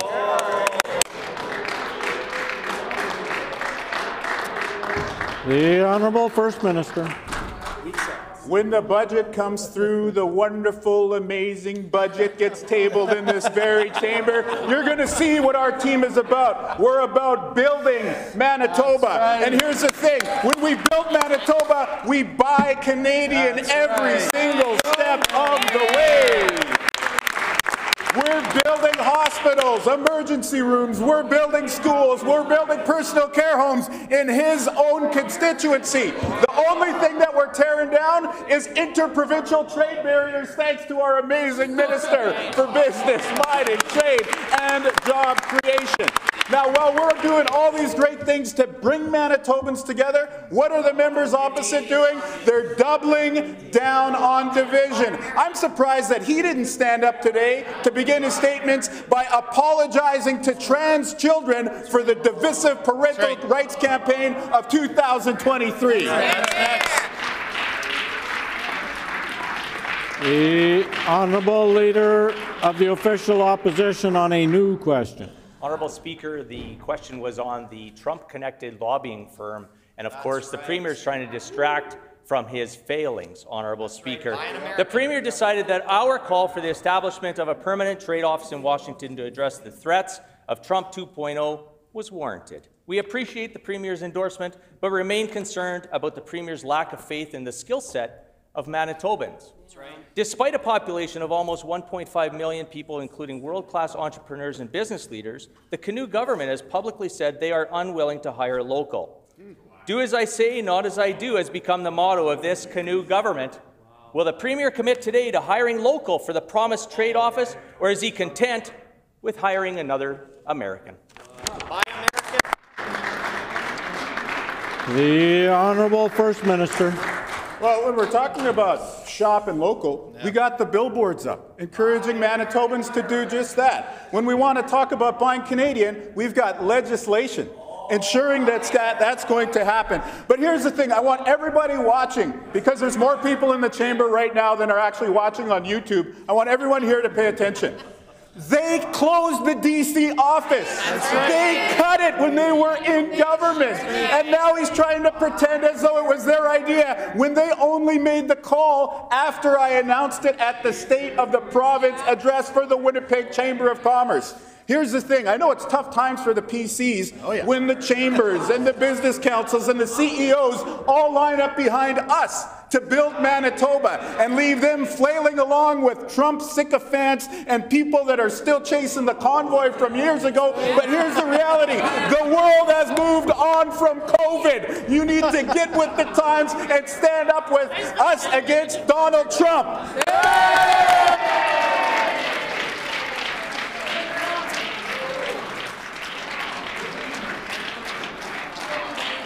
The Honourable Leader of the Official Opposition on a secondary question. Honourable Speaker, and once again this afternoon, I hope everybody watching today in Manitoba is seeing the fact that the Premier continues to put misinformation on the record. Fact is, there was never ever an office in Washington for trade, and this Premier stands up, and just because he's yelling and getting applause from his members opposite, he thinks he's correct. Just another bullying tactic by this Premier, Honourable Speaker. The only thing that we know for sure is that the Premier won't commit to hiring a Manitoban to represent Manitoba. Premier makes bold statements assuring Manitobans that, quote, if Trump is trying to take jobs out of our province, then we have to stand up for ourselves, end quote. Who is Manitobans' backs when it's not just President Trump trying to take jobs out of our province, but our very own Premier, Honourable Speaker? The Honourable First Minister. Brian Pallister cut our presence in D.C. Yeah, that's right. It was there one day, then they went into cabinet, and it was gone the next. Poof, gone. Just like the aspirations of the member for Fort White to lead this province after he said thank you to Donald Trump. And it was hilarious to see him run out and say that they needed to add context to those remarks. Here's the context, direct quote from the member of Fort White. Yeah. So how much of an influence did the 25% tariff threat had on that? Bad grammar is his, not mine. I would say a lot. And I would say thank you. I would say thank you, end quote. Oh. Now here's the thing. When we look deeper at the context, what becomes clear is this. The member for Fort White is saying thank you to a foreign power for subverting the properly democratically elected leader of our country. That is a betrayal of our democracy and a betrayal of our country. If the PCs had a single conservative bone in their body, they would demand that he be bounced out of their leadership contest. That's right. That's right. The Honourable Leader of the Official Opposition on a final supplementary question. Honourable Speaker, it seems that the member for Fort White is indeed living rent-free in the Premier's head, Honourable Speaker. Premier said he wants to ban American companies from doing business in Manitoba. I know that the Education Minister wants to get up and say something, I'm sure, Honourable Speaker, but I wish that things would get under control here. He said he's going to restrict bids from south of the border. Premier's publicly telling Manitobans to support local, but he's publicly telling Americans to not even bother applying for Manitoba jobs. But privately, he sends a check every month to an American Trump-backed lobbyist and refuses to hire a Manitoban to head his new trade office. The simplest way to show our American neighbours what Manitoba can do is to have a Manitoban do it. Why does the Premier refuse to show confidence in the skills of Manitobans and outsourcing government right here in Manitoba, Honourable Speaker?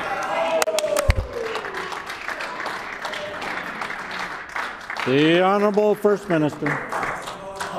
You know, they talk about outsourcing. They've outsourced every single original political idea south of the border. They just copy Donald Trump every single day. The only difference between the ones in the front bench and the ones in the back is that at least the member from Borderland is honest about the fact that he supports Donald Trump. Everyone else in there is, you know, cloak and dagger, still trying to pass some urban progressive cred. And yes, they all live urbanly. They live in the constituencies of myself and the Minister of Health, every single one of them. Then, of course, the summer barbecue season comes around and, oh, hey, we're here for rural Manitoba. No, not true. Absolutely not. We reopen rural emergency rooms. We fund rural school divisions, and we stand up for rural jobs. So what are you waiting for, rural Manitoba? Send more MLAs to our caucus.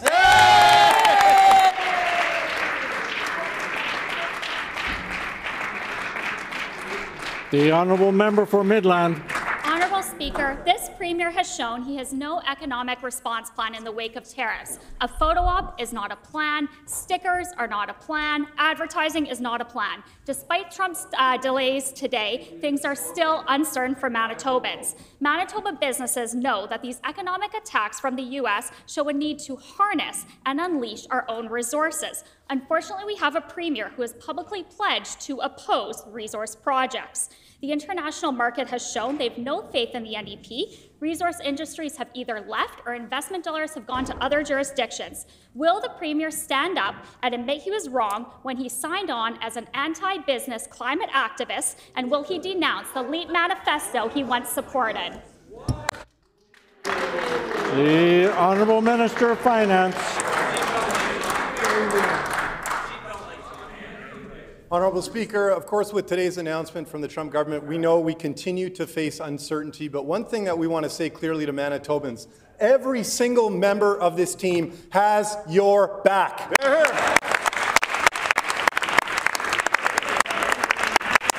We're fighting for you, and we started right on day one when we were proud to stand in front of that big, beautiful Canadian flag in the front of this building, announcing our measure immediately to provide tax deferral relief to businesses in Manitoba, to give them a little bit of support with managing cash flow and ensuring that they can keep doing the important work that they do. We've, of course, also taken other actions, like the Premier's mentioned, taking U.S. liquor off of our shelves, and we're bringing in Buy Canadian legislation that will ensure we spend more of our dollars supporting our economy here in Manitoba.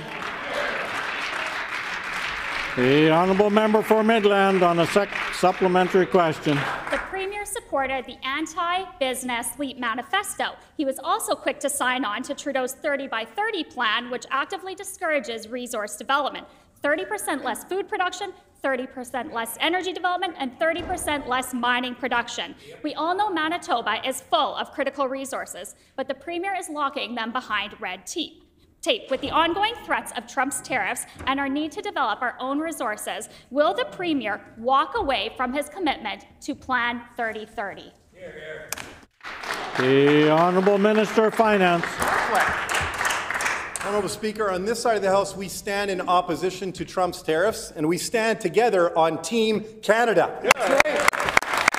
Now, that's very different than the members opposite. We know that the member for Borderland went on Facebook the day after Trump won his election to celebrate that individual's success after he was talking about bringing crushing tariffs to Canada. We know that one of the individuals running to be the leader of that party celebrated, again, Trump's tariffs in recent interviews where he was discussing and celebrating interference in our democracy here in Canada. On this side of the House, we stand for Team Canada. We're going to bring people together, fight for one Manitoba, and we're going to continue to fight to protect jobs every single day. The honourable member for Midland on a final supplementary question. Honourable Speaker, leaders in Canada have stood up and supported energy projects built on self-reliance. Premiers Moe and Smith have been vocal about this. Premier Houston is calling on Quebec to embrace a Team Canada approach and support Canadian energy projects. Will the Premier stand up today and commit to supporting and pre-approving all east to west pipeline energy projects in Canada? The Honourable Minister of Finance. Honourable Speaker, our team is incredibly proud to be building Manitoba, and we announced an affordable energy plan in the fall that will see us commit to developing 600 new megawatts of wind energy in partnership with First Nations here in Manitoba. That stands in contrast to what we saw for 7.5 years when Manitobans had a government that didn't build one single megawatt over 7 years.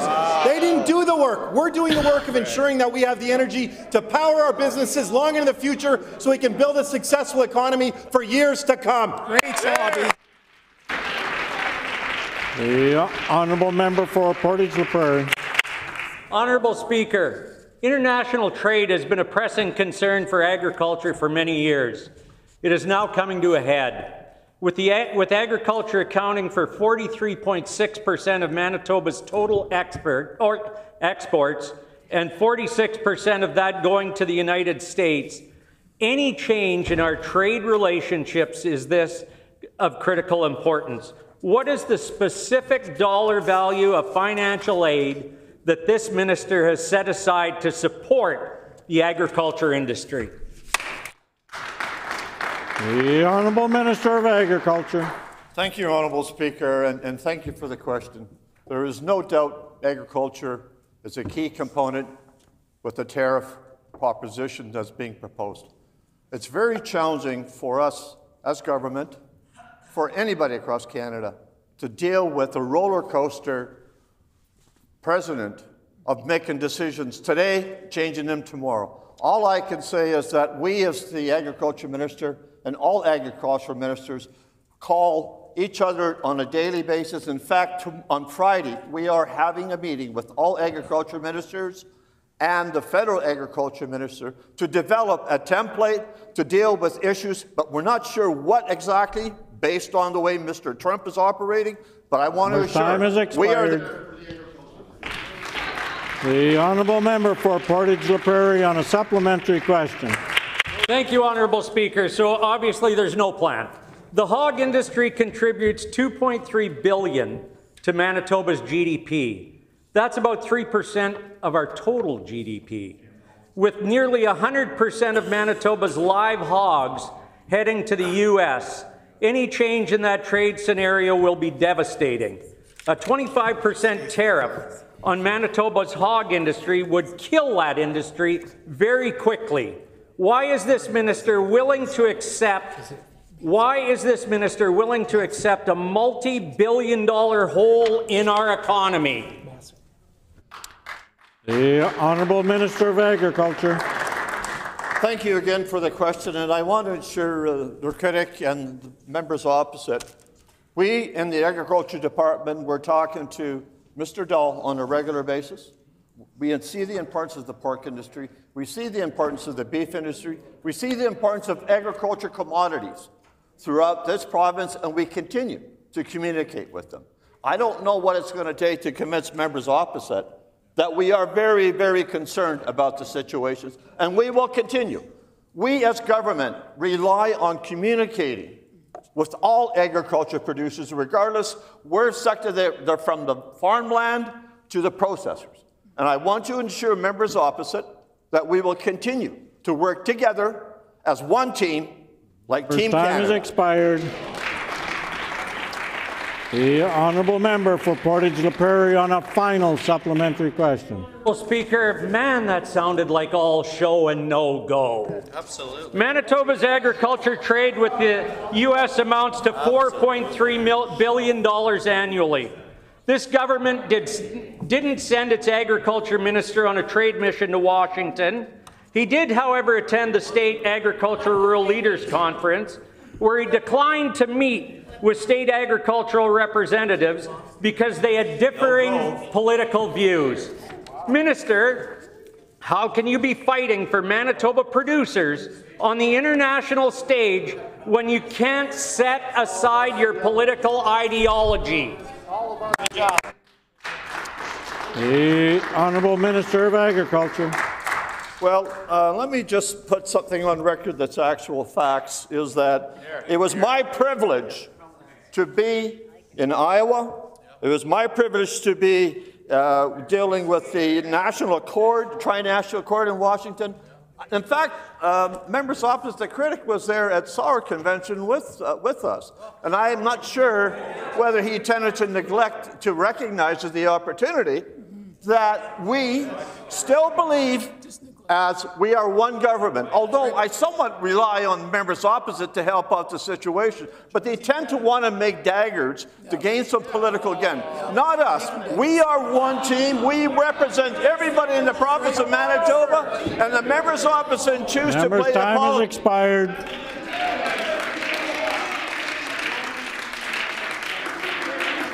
Order, please.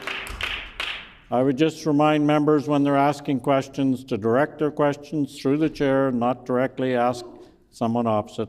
The Honourable Member for Agassiz. Thank you, Honourable Speaker. Breaking news that this failed Minister of Family Services tried to hide from Manitoba. Under the personal direction of the Minister, 65 MGEU workers at the Métis Child and Family Services Authority and at Chief Child and Family Services. A simple question for the failed minister: why did she fire these 65 workers, or does she not believe every child matters? The Honourable Minister of Families. The audacity of the member opposite to stand on that side with all of those individuals who actually legislated the rights away of Indigenous children and lost that, by the way. The audacity of that member to use all children matter in this chamber when they have such abysmal record on supporting and doing what is in the best interest of children within child welfare. I certainly won't take any lessons from that member. The Honourable Member for Agassiz on a supplementary question. Honourable Speaker, the President of MGEU described the minister's actions as, and I quote, "These reckless layoffs threaten the safety and protection of at-risk children and youth." Why is this minister threatening the safety and protection of children at risk? The Honourable Minister of Families. Miigwech, our government takes seriously everybody who works at putting the best interest of children in child welfare ahead of political theater here that we're seeing. But we also know that agreements are for workers are best made at the negotiation table. It's important to know that in Budget 2024, we have supported the CFS system with $420 million. And since I've been in this position for 17 months, I've increased the annual dollars by $33.4 million to child welfare. The honourable member for Agassiz on a final supplementary question.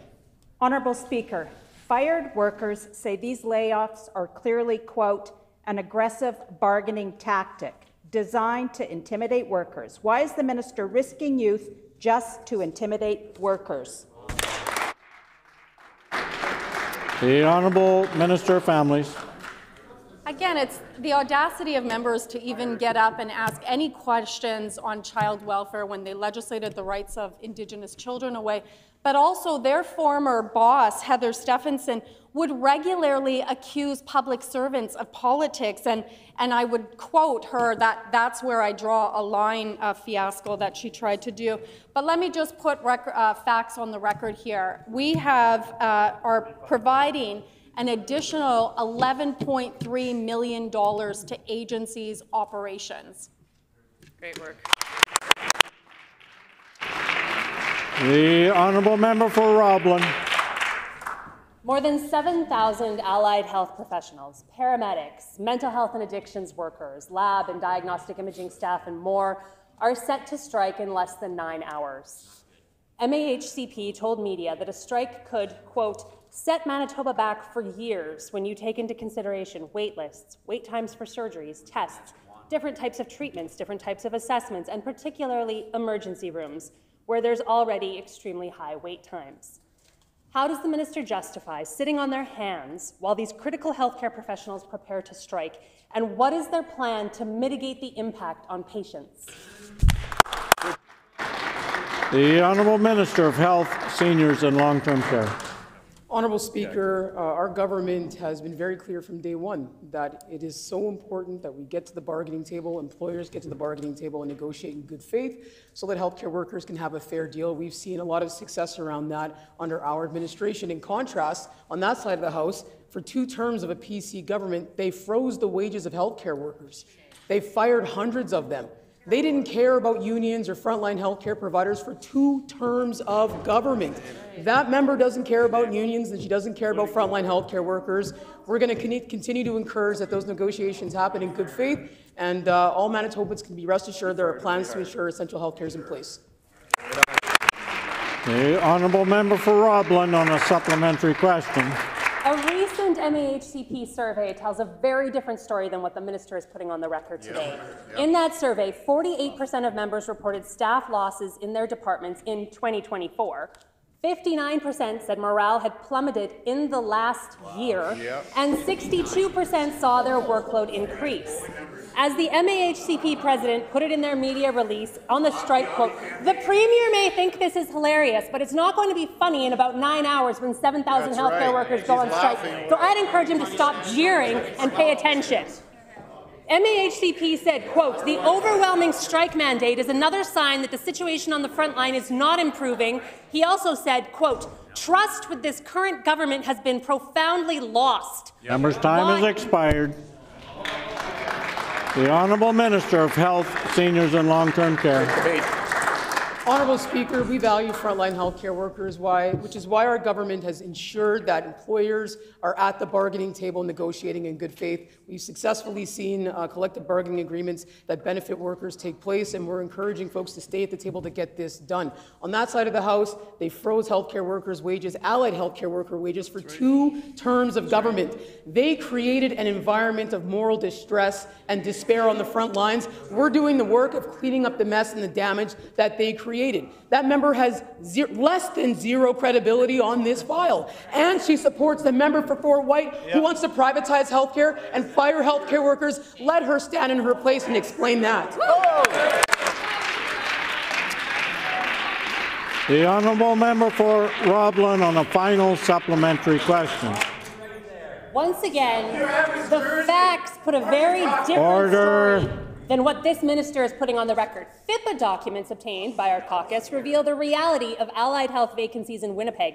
As of October 2024, Grace Hospital had a staggering 41.7% vacancy rate for allied health professionals, one of the worst in the province.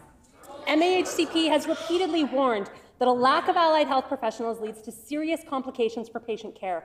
And right now, there are more than 1,000 allied health vacancies across Manitoba. Despite these alarming numbers, the NDP has no plan to retain healthcare workers in Manitoba.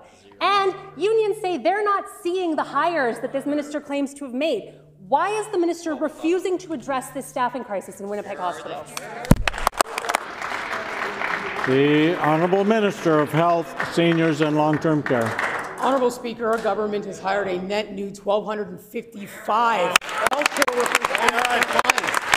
Our government is listening to the front lines. We've seen several collectively bargained agreements at the table. We're encouraging folks to stay there. On that side of the House, I know it's difficult for that member to stand up and take accountability for the damage that was done to healthcare. On this side of the House, we don't run away from challenges. We face them head on. We make investments on the front lines. We listen to frontline healthcare workers. On that side of the House, that member wants to privatize healthcare. That member supports members on that side of the House who want an American-style healthcare system. On this side of the House, we are Team Canada. We are Team Healthcare. We'll take no lessons from that member.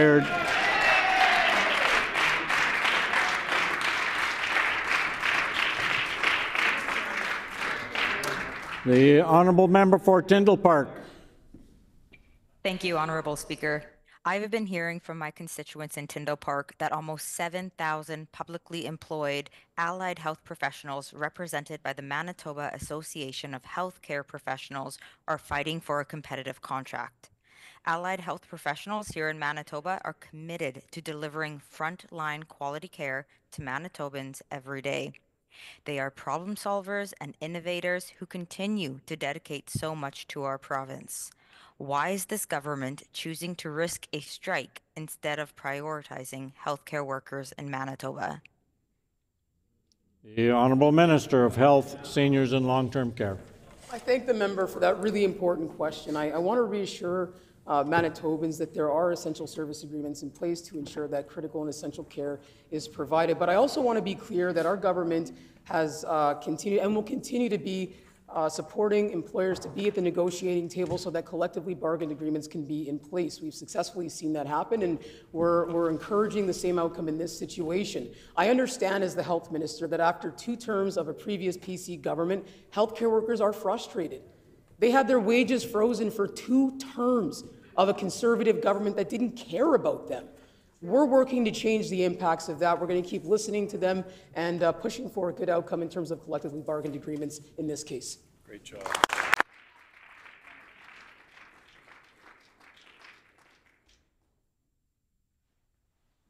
The honourable member for Tyndall Park. Thank you, Honourable Speaker. Allied health professionals are integral for our healthcare system. They increase the accessibility of care, they help patients to heal and regain mobility, they promote mental wellness and healthy lifestyles, they provide support for Indigenous patients who are in locations outside of their home community, and they provide invaluable work in emergency rooms and other frontline areas. Yet, Honourable Speaker, even after this government promised that they had a plan to help, support for healthcare continues to decline. Why does it appear then that no action has been taken to avert a strike, which could happen as early as tomorrow? The Honourable Minister of Health, Seniors and Long-Term Care. Honourable Speaker, I can assure that member that work is happening. We know that parties are at the negotiating table working very hard to have a positive outcome to this process.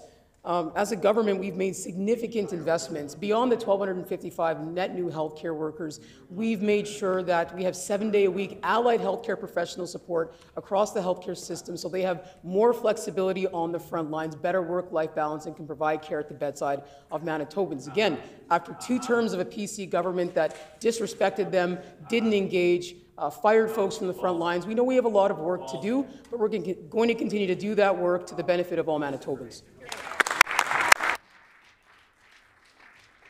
The honourable member for Tyndall Park. Thank you, Honourable Speaker, and I do appreciate the remarks from our Health Minister.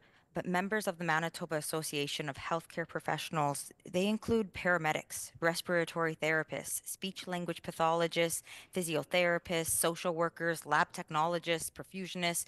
They're all part of 40 specialized allied health professionals.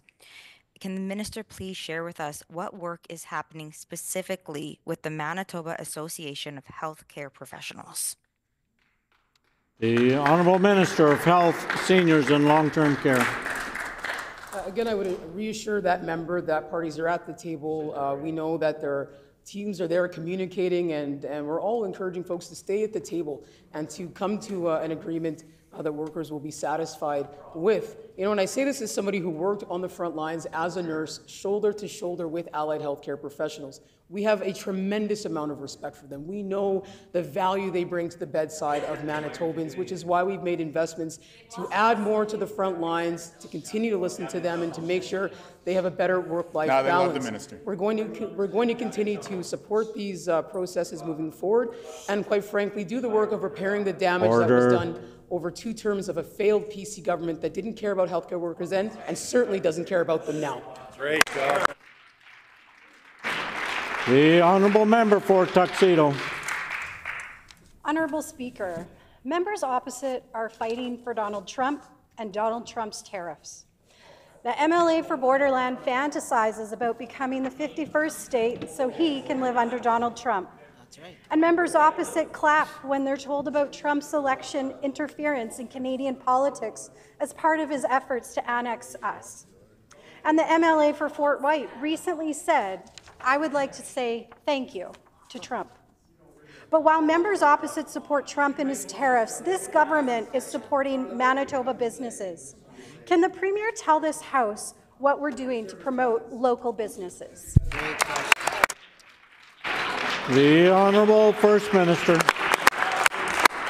Well, it's been great to see Canadians stopping in the aisles of the grocery stores and Costco's and markets to check where products are made. This feeling of Canadian pride is really, really amazing. It's important for us to ensure that young people, that people of all ages, seniors, have the support that they need at this time.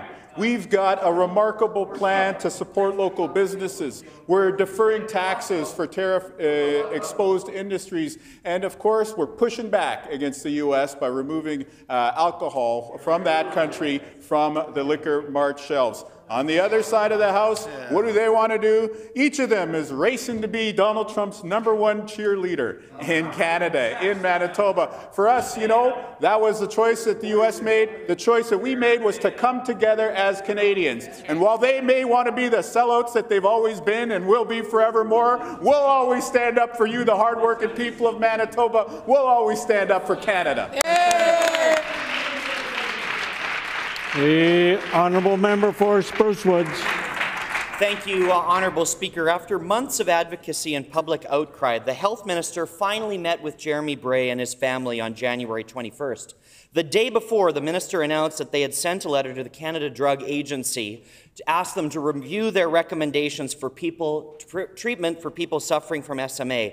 That was 6 weeks ago. Has the CDA responded to the Minister's letter? And if so, what was the response? The Honourable Minister of Health, Seniors and Long-Term Care. Thank you, Honourable Speaker. First, I want to thank Mr. Bray and his family and advocate for the opportunity to sit down and have a conversation. It was really impactful to hear his story and lived experience directly from him. Our government did send that letter to the CDA, and we've been actively engaged daily, sometimes multiple times a day, working with them to find a path forward. And we've been communicating regularly with Mr. Bray and keeping them up to speed. The honourable member for Spruce Woods on a second supplementary question. What the minister just put on the record is patently false. Jeremy Bray and his family had not received a call from the minister or their office for 5.5 weeks until the Brandon Sun approached them for comment on a story just this past Friday. That's the first contact that they had from this minister or their office since the meeting in January. So that is patently false. Why is this minister misleading Manitobans? Yeah. The Honourable Minister of Health, Seniors and Long-Term Care. Honourable Speaker, respectfully to that member, what he's put on the record is just entirely untrue. Our priority as a government and as a minister is Order, to ensure... please. I just remind the member that suggesting that something is entirely untrue would be unparliamentary. The Honourable Minister of Health, Seniors and Long-Term Care. Honourable Speaker, the member opposite may not be apprised of the hard work that our team is doing every single day to address the concerns brought forward by Mr. Bray. I can assure him that we are in contact with Mr. Bray and his family, providing them updates as we do this work. I will also state that it is a shame that while I met with Mr. Bray and his family, when he brought this concern forward under the previous government, they never met. They never responded. They only said no. What's he doing? Fundamentally different than our Look over approach, there, Honourable Speaker. We'll continue to work directly with Mr. Bray and his family, unlike the failed previous government. Great job, Minister.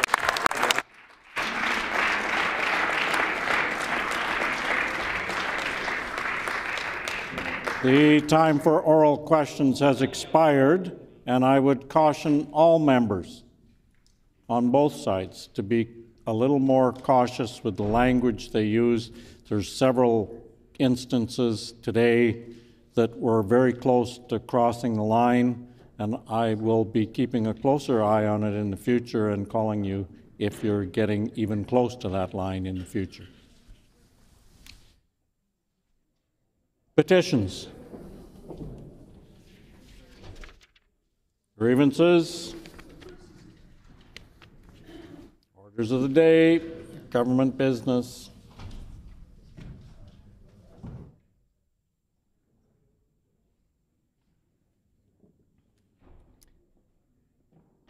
The Honourable Government House Leader. Sorry, hold on. Rick, am I just reading this out? No, so you gotta call the business first. So what do I You're need? gonna call this. Okay. Debate on this, you're gonna call this for debate and then resuming. The Honourable Government House Leader.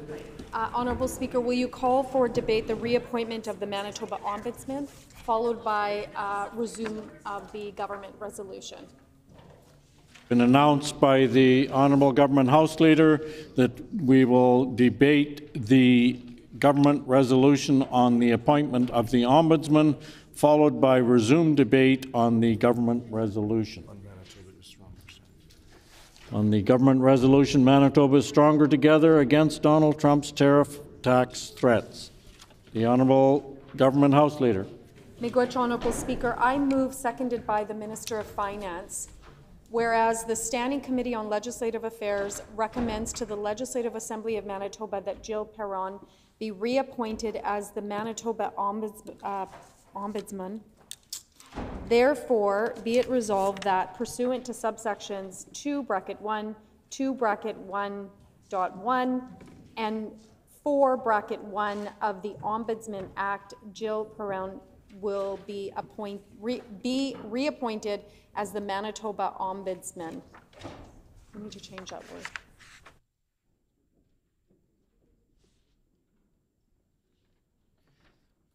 It has been moved by the Honourable Minister Family, seconded by the Honourable Minister of Finance, whereas the Standing Committee on Legislative Affairs recommends to the Legislative Assembly of Manitoba that Jill Perron be reappointed as the Manitoba Ombudsman. Therefore, be it resolved that pursuant to subsections 2(1), 2(1.1), and 4(1), the Ombudsman Act, Jill Perron be reappointed as the Manitoba Ombudsman.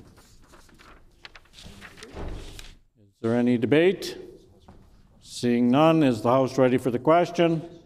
The question for the House is the resolution reappointing Jill Perrone as the Manitoba Ombudsman. All in favour? Is it the pleasure of the House to adopt the motion? Agreed, and so ordered. The motion is accordingly passed. We will now resume debate on the government resolution as announced earlier. Standing in the name of the honourable member for Midland, who has 27 minutes remaining.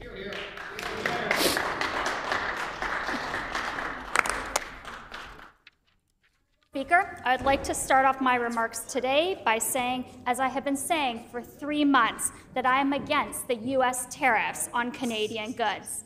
The free market is critical to our success as a country, and protectionist policies distorts the open market. This has been proven time and time and time again. It has been a disappointing week as decades of friendship and economic ties have been damaged. I've had the opportunity throughout my career to work in agriculture and manufacturing sectors, and I know firsthand the devastating effects that these tariffs will have on Manitoba's economy. Today, these tariffs are hitting my family, my neighbors, and my friends who own businesses in these sectors and farm and produce Manitoba's food. These are industries that are being directly hit. These are industries that my constituency is heavily reliant on. Our constituencies on this side of the House are being directly hit: manufacturing, agriculture, energy, and this is why we have been pressing for an all-party committee to respond and develop solutions. For months, we have been calling on this NDP government for a plan. They responded that they do not operate in hypotheticals, but now this is reality. There is no more hiding from it.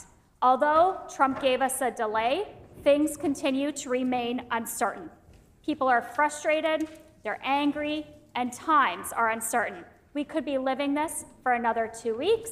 We could be living this for 2 years. We must come together as a country and a province to stand up for industries, businesses, and Manitobans who will be impacted in one way or another by these tariffs.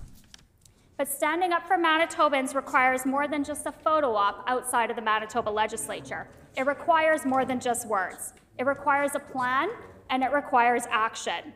And I'm not referring to short-term delay tactics. I'm calling for meaningful solutions that will unleash our economic potential for Manitoba and create a competitive business environment for Manitobans to flourish. Hear, hear. Unfortunately, NDP and Liberal governments in Canada and Manitoba have created an anti-competitive climate through high taxation and protections against land development and energy development that have limited our potential in this province. The NDP are clearly caught between their own ideology and reality, and the reality is that it's time for the NDP to quit their anti-business rhetoric.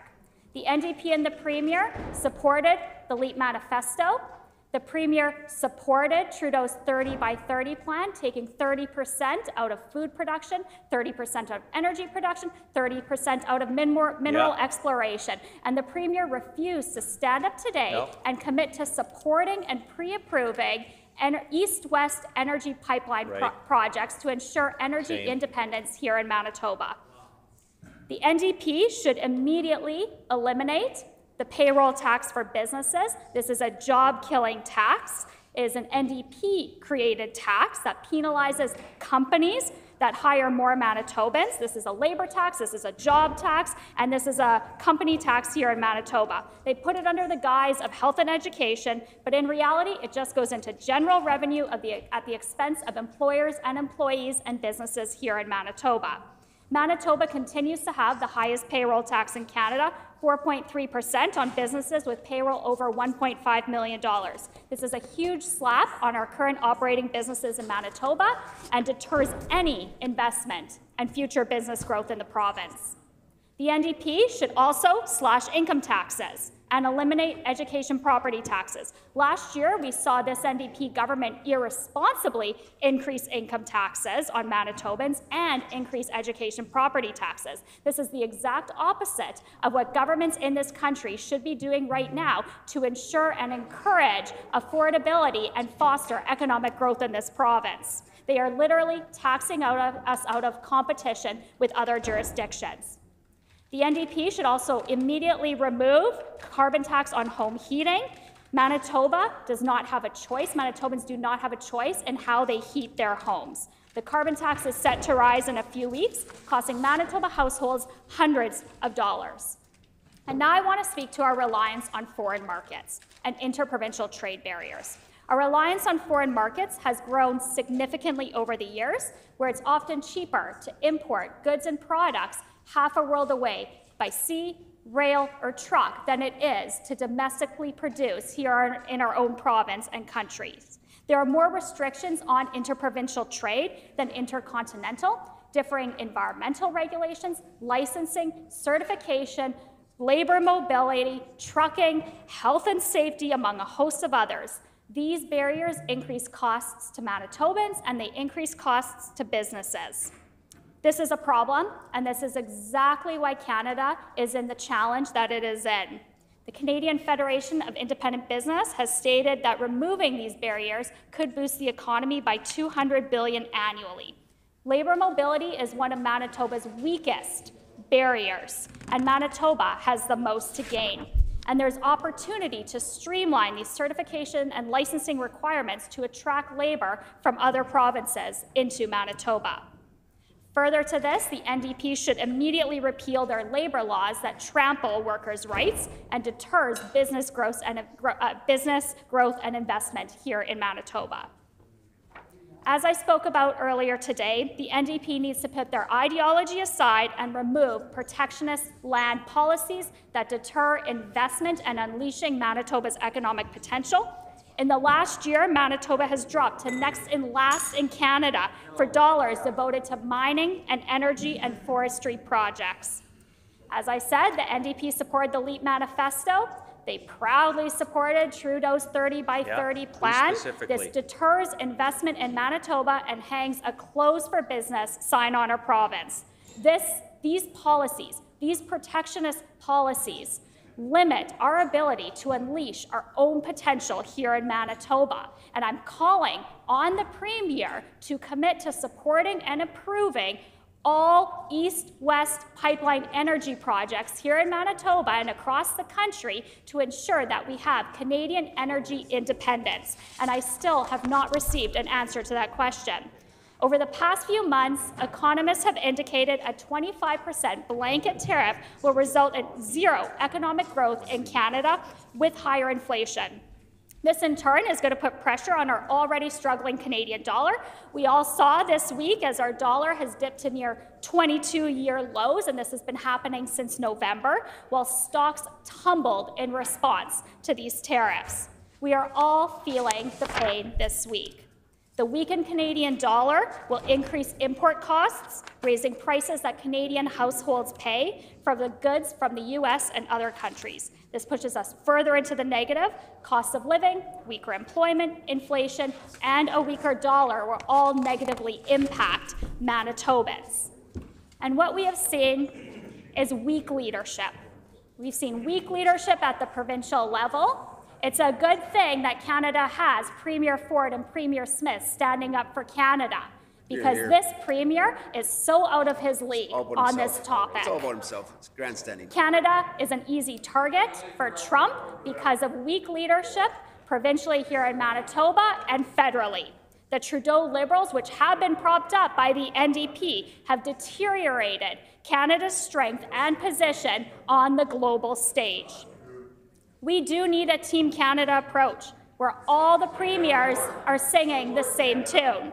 But we also need a Team Manitoba approach, as these tariffs will impact all Manitobans from every corner of the province. I've already spoken to the impacts that this is going to have on my constituency. Many of my colleagues on this side of the House all have these industries that are directly being hit and impacted today. Yeah. My family, my friends, my neighbors are dealing with this these costs that increased yesterday and this week. This is a direct impact to us, and our constituencies are suffering as a result. And this NDP continues to laugh and jeer and not take this issue seriously when we are the ones. We are hearing this, we are seeing this, we are feeling this in our constituencies on this side of the House. We do need an all-party committee because this Premier and this NDP government have shown that they are out of their league on this topic. He nods along with whatever Premier Ford and Premier Smith said, and as I mentioned, it's a good thing they're the ones speaking for Canada and not this Premier in Manitoba.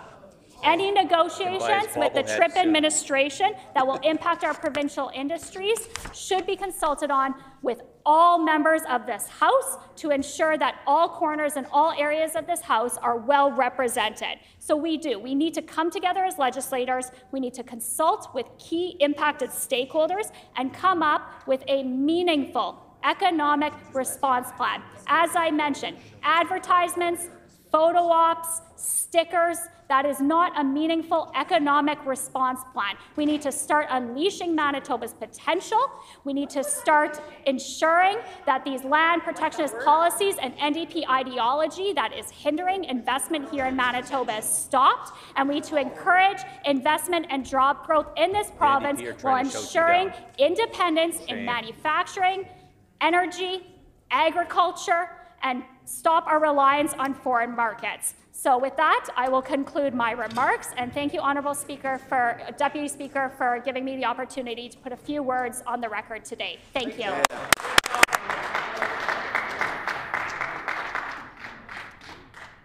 The Honourable Minister of Sport, Culture, Heritage and Tourism.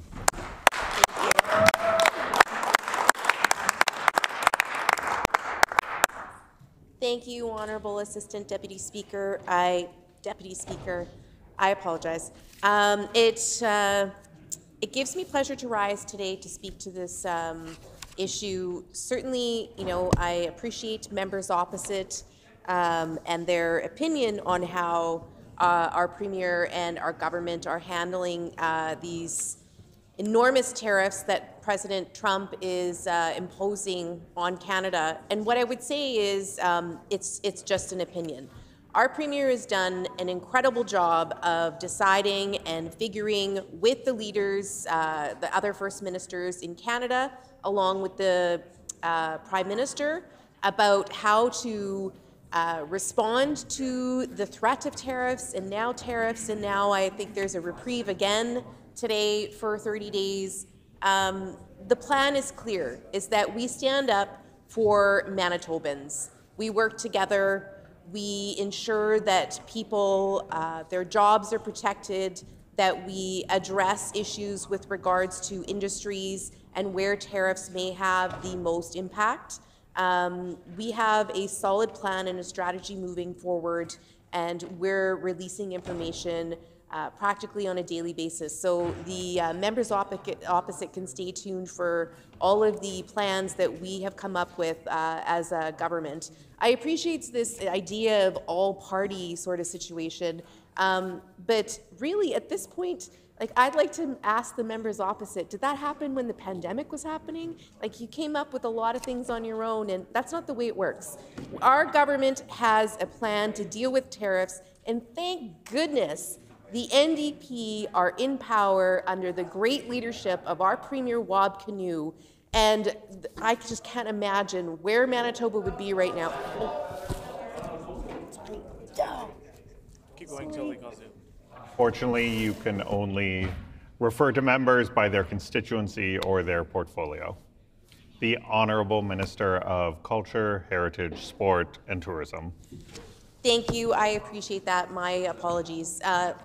I will continue on my point, though.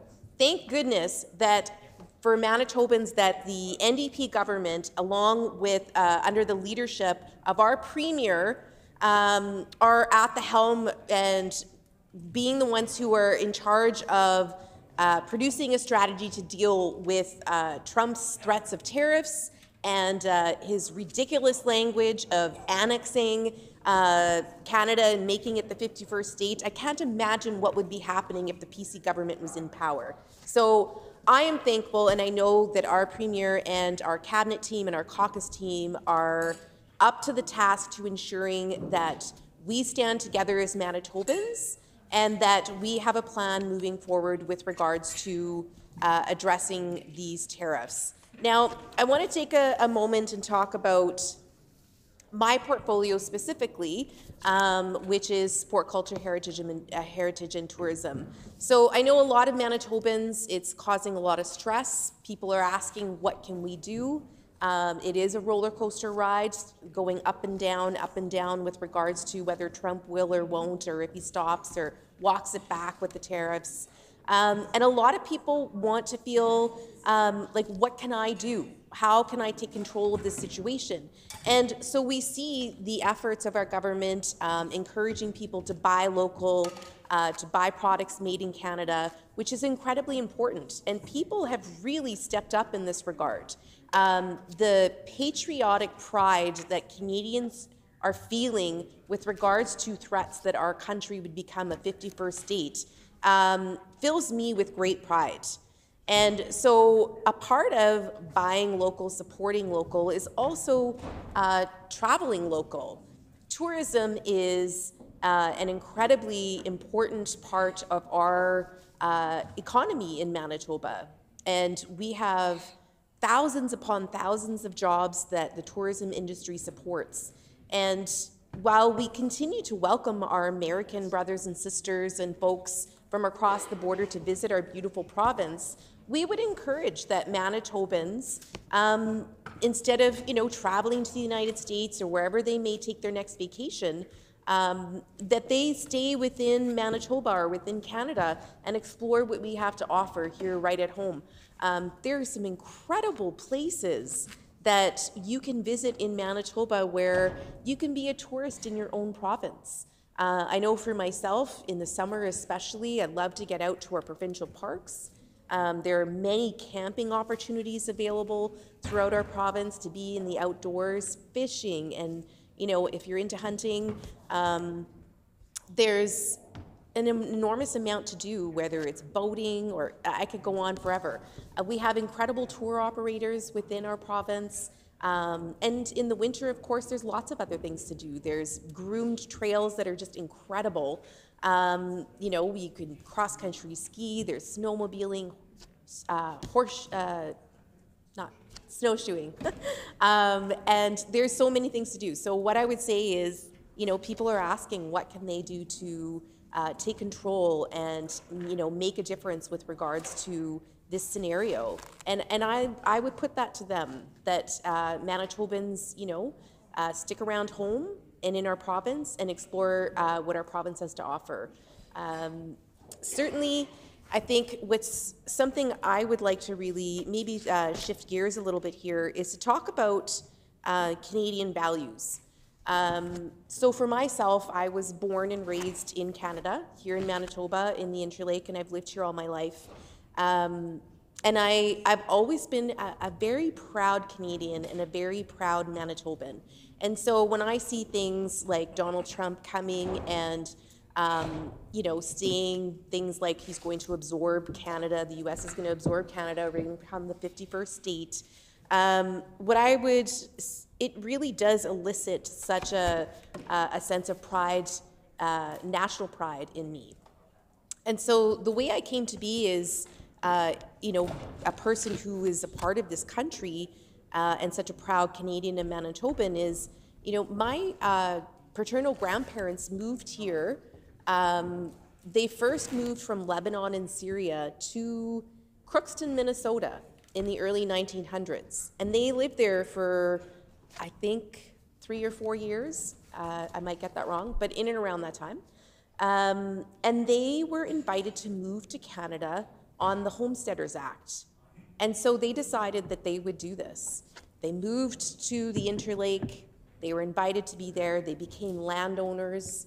This country afforded them the opportunity to become farmers, to become landowners, and to settle in a place that was unfamiliar to them, but a place that they immediately loved and became a part of a community and were proud Canadians for their entire, Manitobans, they never left Manitoba.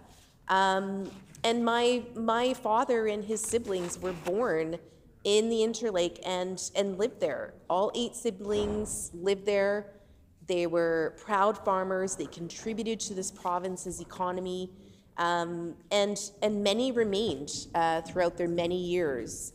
And my mother was born and raised in Lebanon, and she moved here in her early 20s. My mom has lived in Manitoba and Canada for 50 years, and she's proudly Canadian. I remember her taking her citizenship exam and being so proud of her and her being very thrilled. It's a great memory as a child. And she's proudly been Canadian. The opportunities afforded to me as a woman, an Arab woman, from the decisions that my grandparents made and my mother made to make Manitoba and Canada their home is incredible. I've had wonderful opportunities afforded to me by this country. I have pursued higher education. I have the freedom to choose how I want to live my life. I have the freedom to choose who I love. And we all, as Canadians, have these basic human rights and freedoms that our country provides to us. And that is not the case throughout the world. And I will say even further to that, with Trump, as the president in the United States currently, he's certainly, this is startling, the fascism that is occurring and the way this person has systematically signed away human rights for people in the United States is startling. And so we have people who are looking to move to Canada because of this. People who aren't recognized as the gender that they identify as. How can that be when it's just across the border? But it is, and it is terrifying. So what I would say is, I am truly proudly Canadian, and I would put to folks that the basic human rights and individual freedoms that we enjoy here need to be protected. We cannot be absorbed by the United States. We cannot become the 51st state. And I would have to argue with whatever figure the member from Borderland brought up yesterday. It just seems like truly unbelievable that 43% or whatever the case was of people in his age group would rather be, I don't even understand that. The sense of Canadian pride and what people, the responses that we have seen from folks is overwhelming. It is overwhelming. And so how do we protect against this with the tariffs that Trump continually threatens, takes back, and what I would say is that people need to ensure that they recognize just how serious this is. Because what Trump is proposing to do under the veil of tariffs or whatever the case is to just simply take Canada over. We have our critical minerals here, which I'm sure is something that the president wants. And we need to ensure that we are not falling for this fentanyl business that the president says is an issue. I mean, these are all, I think just excuses as to what the president is trying to do. And so what I would say is just to, for all of us to ensure that we recognize just how important us standing up for ourselves as Canadians is, that we need to ensure that we stay as a country, that is united and strong and free to be sovereign, to continue to be the sovereign nation that we are. So with that, Honourable Deputy Speaker, I will end my words. I appreciate the time. Thank you.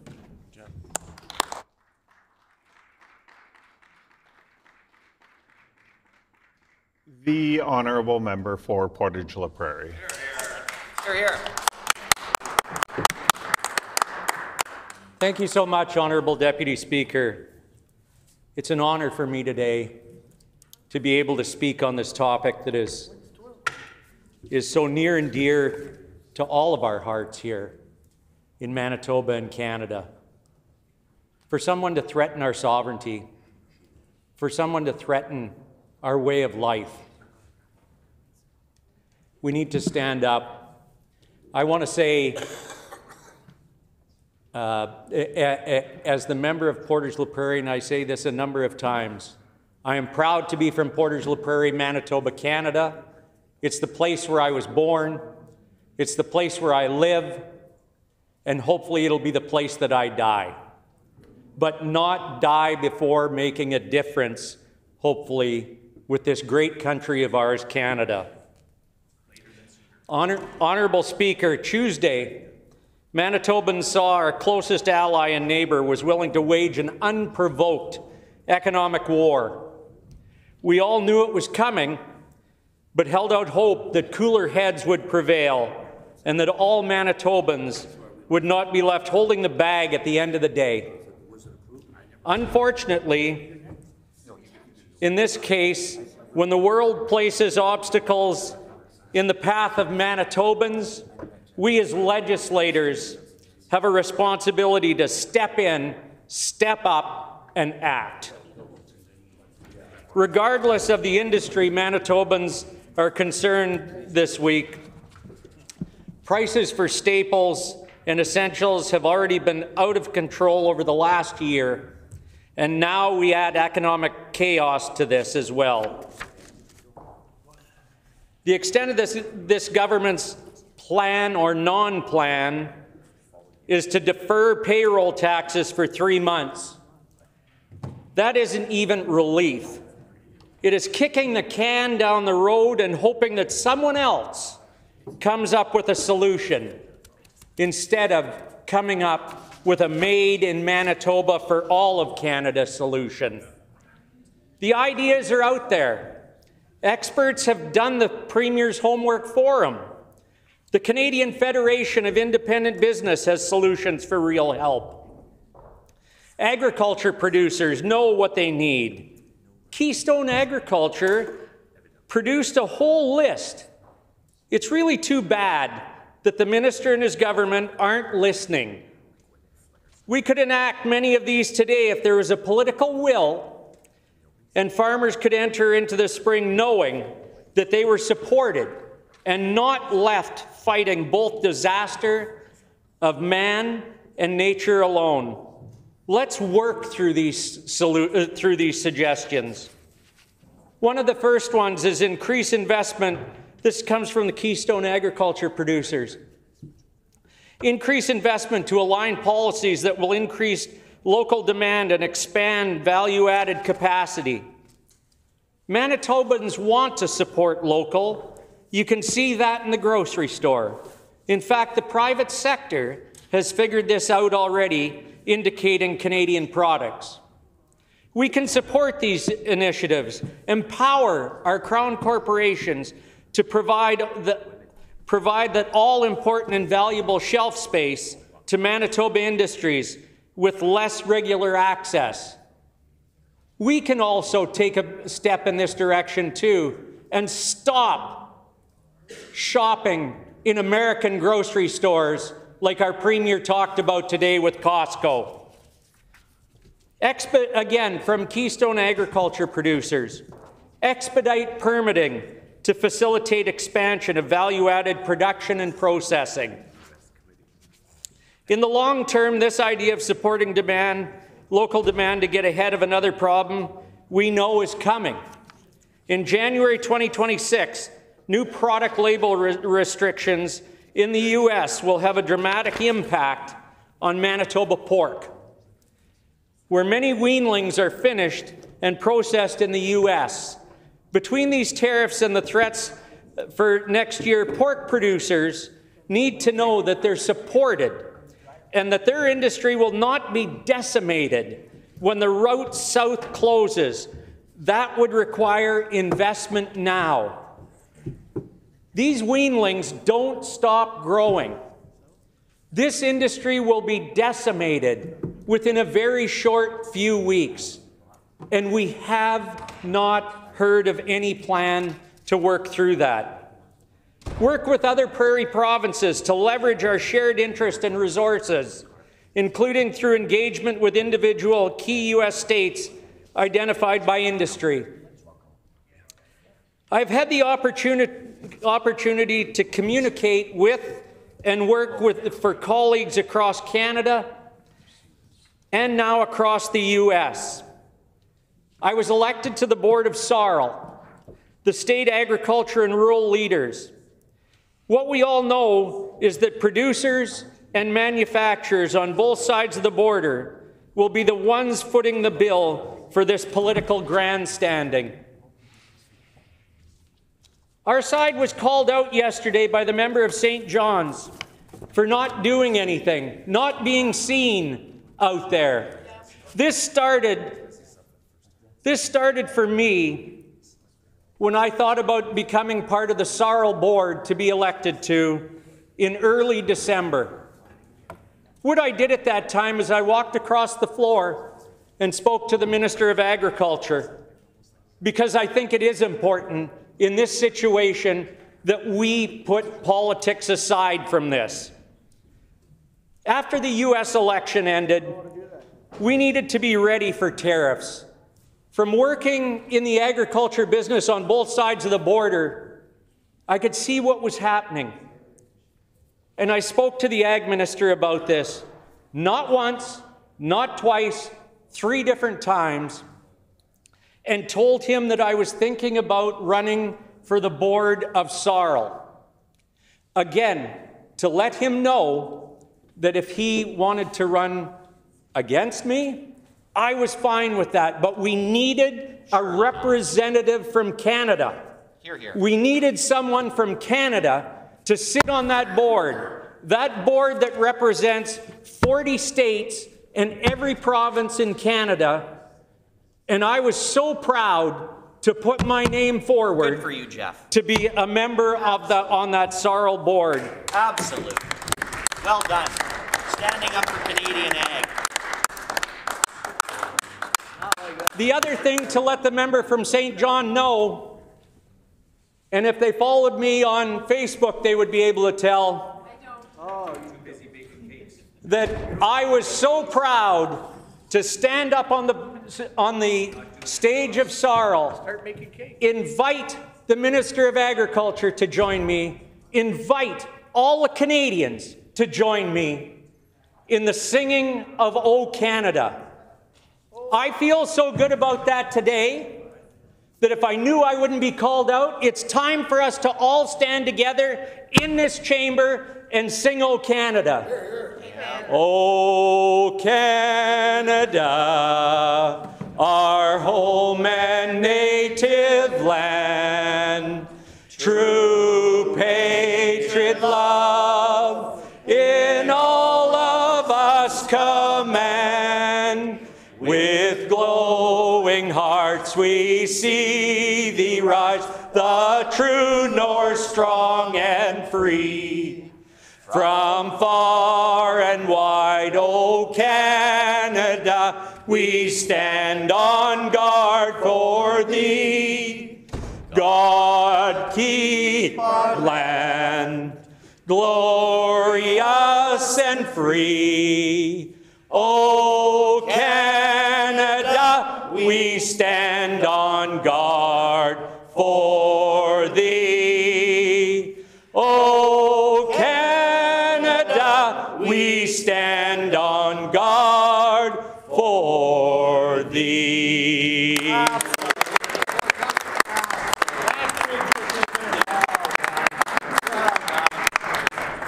Well done. I will caution all members that we don't usually sing in the chamber. The honourable member for Portage La Prairie. Hear, hear.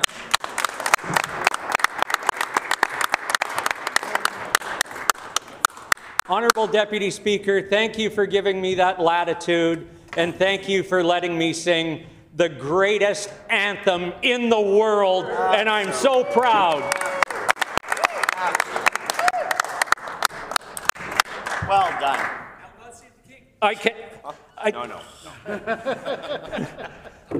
Again, when we were down at Sarl, I have to say, in meeting with both Canadian, American representatives, meeting with also with our consul down there too, there's a lot of people that want to deal with Canada. The thing that I'm concerned about is when we are in places like that, and again, right now, in a situation that we're in right now, why is our ag minister not at the Commodity Classic, again, which is one of the largest agriculture trade shows in North America, to meet with the U.S. Agriculture Minister, Brooke Collins? Sean Haney, with Real Agriculture, was able to get a meeting with her. Why can our Minister of Agriculture not go to things like that? Here's another tip. Next week is a conference that I used to enjoy going to called World Agritech in San Francisco. That will be ag people from all over the world. And what a place to be to try and attract business to our country than to be at Agritech. We need to continue to look for opportunities out there, like our neighbors in Saskatchewan are doing right now. The Deputy Minister of Agriculture, Bill Grewal, has been in India looking for business in the protein and pulse industry right now. The Minister of Trade, Warren Keating, has been all over Southeast Asia looking for places that we can use as other opportunities to sell our goods. Where's our ag minister been? Right there, sitting here waiting for those businesses to come to us. They're not coming to us. We have to go and look after them. The Minister of Agriculture for Alberta has just announced another canola crushing plant. We have some of the best canola yields in all of North America. So why are we not looking to those places? Why are we sitting here and not doing anything about trying to do this? Again, it's all show and no go. Our farmers are feeding the world. Our farmers are trying to feed the world. They provide carrots, potatoes, onions for the less fortunate.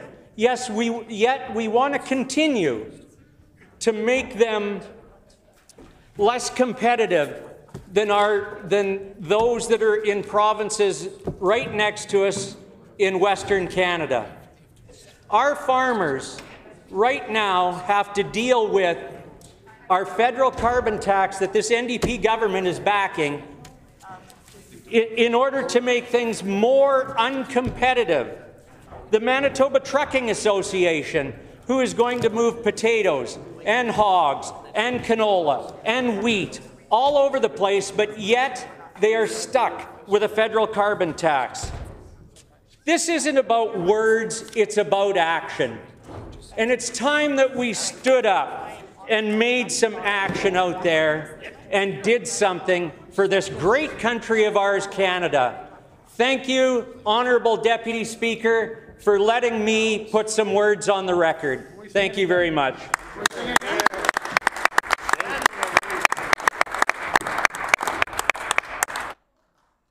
The Honourable Minister of Agriculture. Well, thank you, Honourable Deputy Speaker. It is always my pleasure to talk about agriculture and the importance of agriculture in the province of Manitoba and in Canada, in the world. Obviously, the tariffs situation is making it more and more challenging for all of us in the agriculture sector. As I indicated earlier, it is truly a roller coaster of regulations, ideas, starting at in our second month now of delays of what's it going to be. I have to tell you, my conversations with the Manitoba Pork, Manitoba Beef Associations, a number of other organizations, they're just as frustrated as I am. And as I indicated in question period, we've been in constant communications with all agriculture ministers or deputy ministers throughout Canada. And as I've said earlier, tomorrow at about 1:30, we are having a live video meeting with all ministers across Canada and the federal agriculture minister as well. Our intent is to be proactive, to have a chance to work with the agriculture departments across Canada. And I know that the member opposite from Portage La Prairie is kind of chirping in the background, and I think he's trying to get some attention. Well, I'll give him the attention if I could, but obviously at the end of the day, yeah, it's okay. Well, you know, here we go. Here's a critic would sooner be kind of the joke of the conversation of the importance of agriculture. And I'm saying to him, and I'm trying to explain to him, that the situation that we are facing because of the tariffs of the government to the south, and I have to honestly tell you, when I was down in Iowa, I was down in Minneapolis, we were down there, we met with a number of organizations.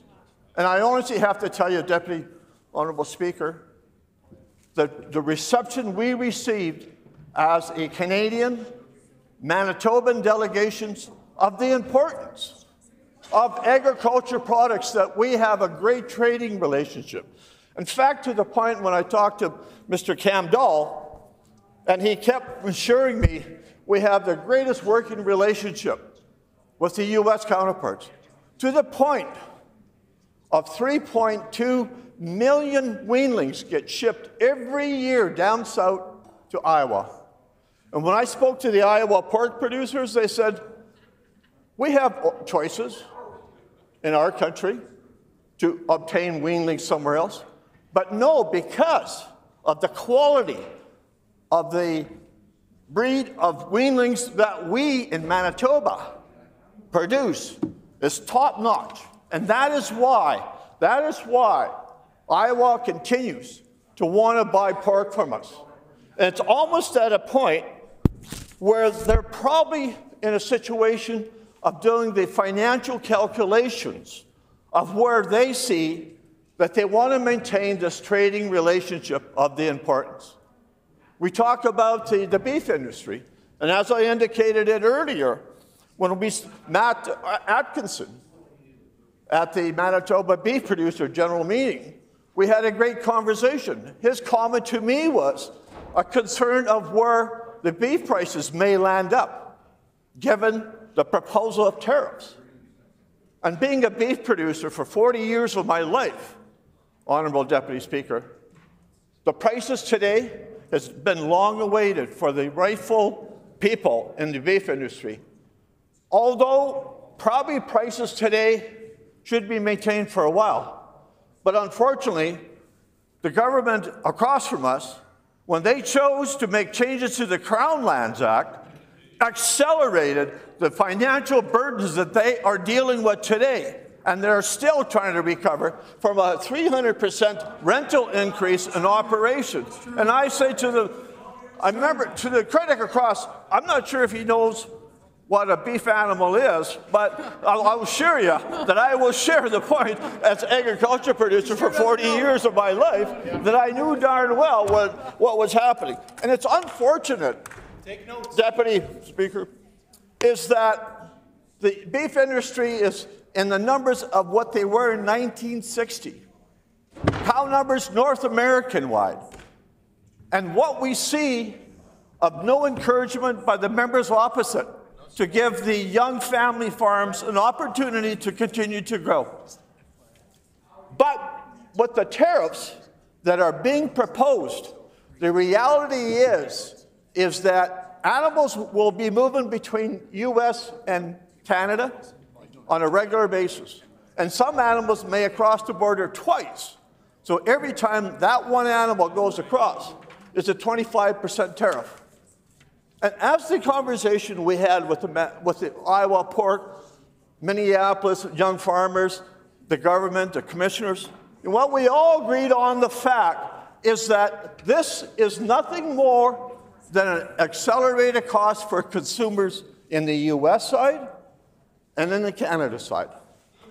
Unfortunately, you know what? The members have no understanding. The members, in fact, almost to the point where the member from Fort White said thank you to Donald Trump.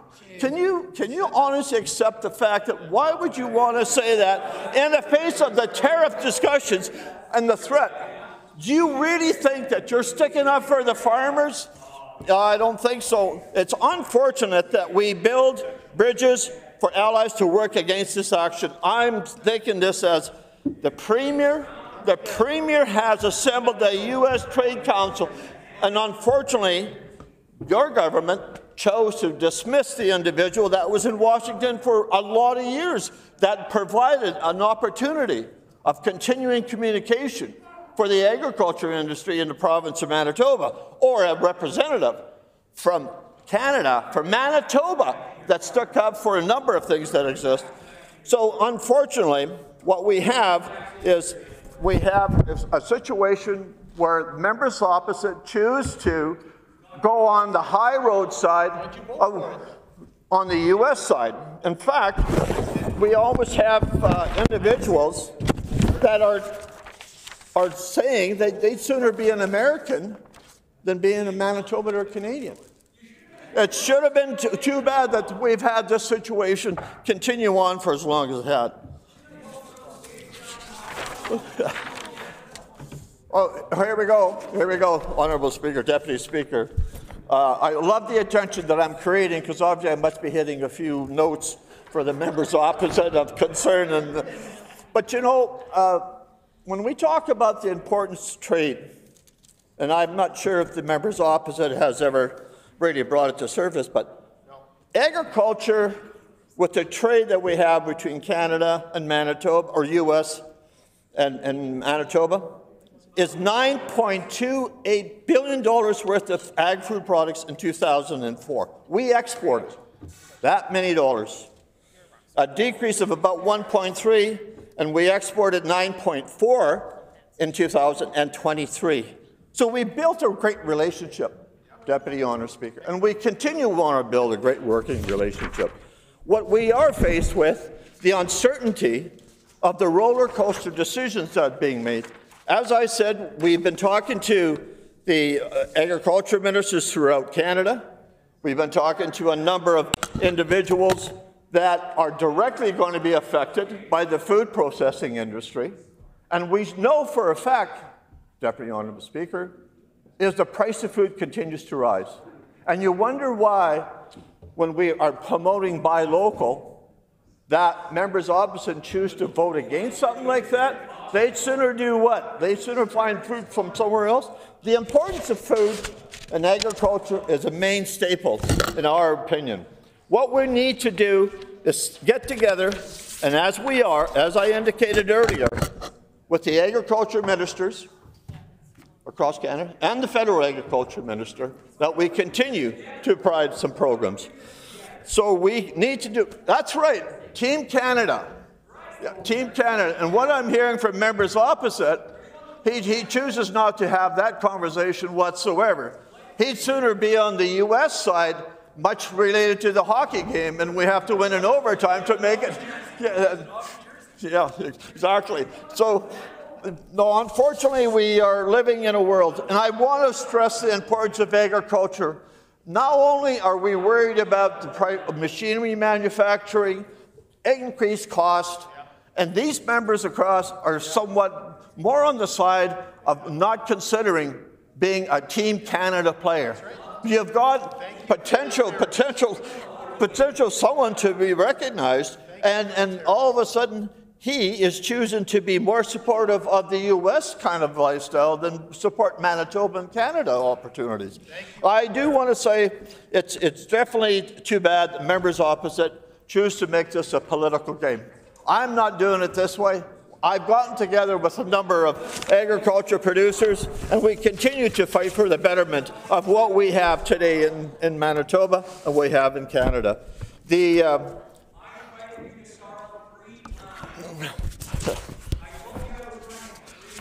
Well. It's unfortunate the members opposite is choosing to want to criticize what we're doing such a great. All I can say to them is that if it was such a great mentality of the member opposite chirping, why did he allow for agriculture crown lands to be at the state it is today? And we tend to see this coming along in a long, long way. In fact, almost to the point, Deputy Honour Speaker, that he is choosing to say that the sale of crown land was to be used for what a purpose? Was it really a purpose to provide young entrepreneurs a chance to get ahead? Was it an opportunity to have corporate involvement and dismiss of a lot of the family farms organization? And maybe what we have to do a FRIPA investigation to see whether there was that underlying current, as I'm just referred to earlier.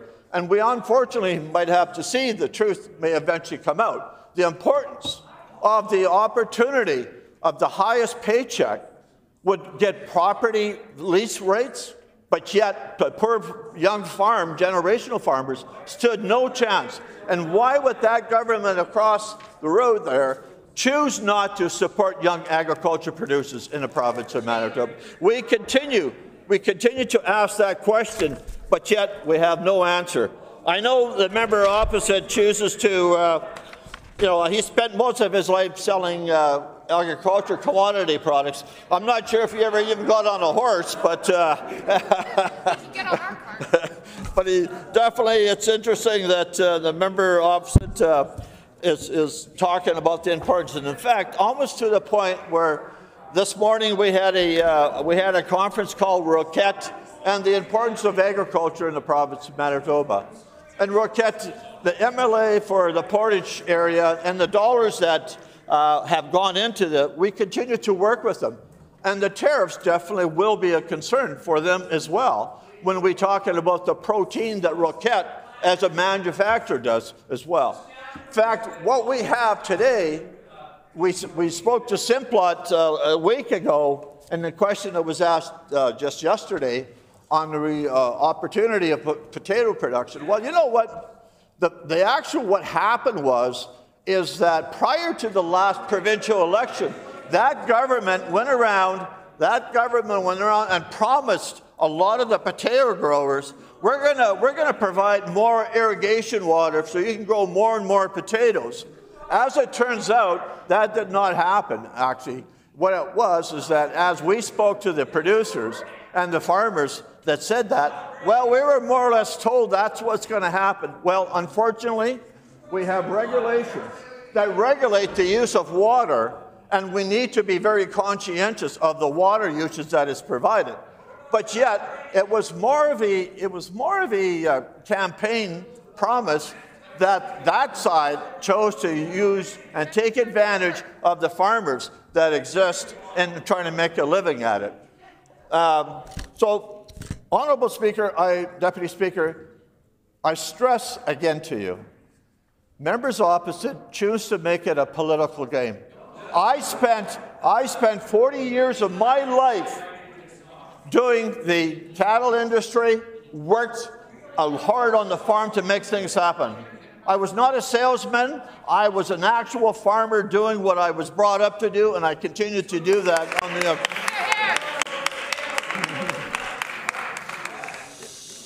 What we need is an opportunity for the young producers today to stay on the farm and make an attractive living at. They don't want to be millionaires. They don't want to be whatever they are. They just want a comfortable lifestyle.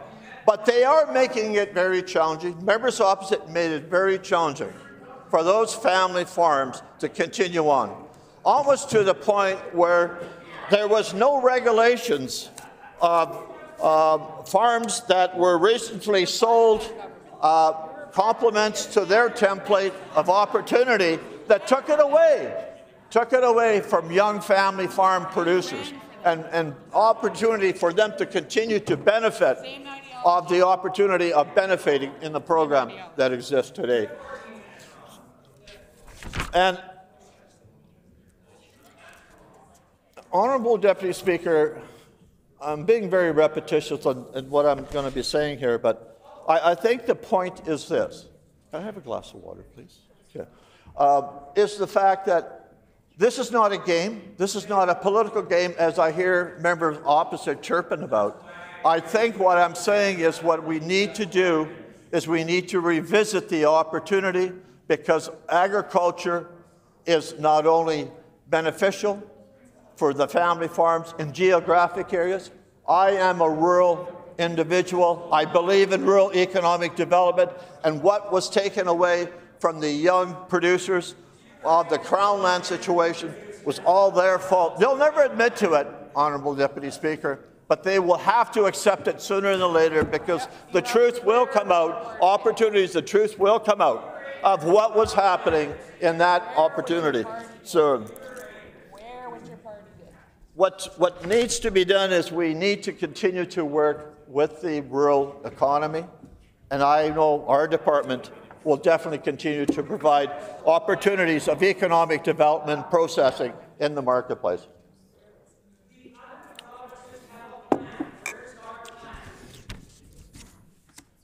Well, Honourable Deputy Speaker, he's asking me the plan. I can tell you what their plan was, the members opposite. They were prepared to take all Crown land away from individual, because the size of the check was the only way that they were able to obtain the Crown land. So what we see is now apprehension, and then put it into an auction. All we're going to have is a number of large corporations owning a bunch of land, and maybe I could refer to in the Eddystone country. Let me use that for an example. And I'll give you some actual facts when I talk about the producers in that area, where they can honestly tell me that it was very conveniently set up to make high prices, and there was no opportunity for anybody else to move in. And in fact, I've talked to a number of ranches in that particular area, and they've said, you know what?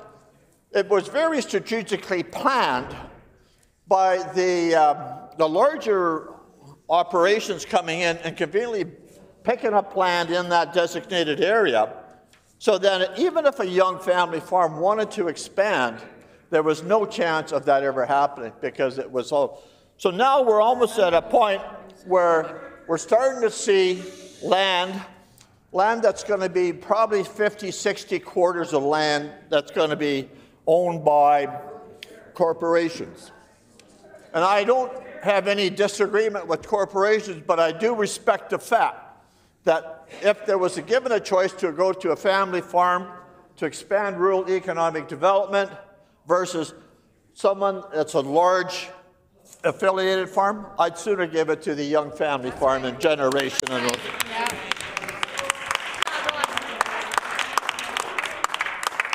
Unfortunately, we see members opposite.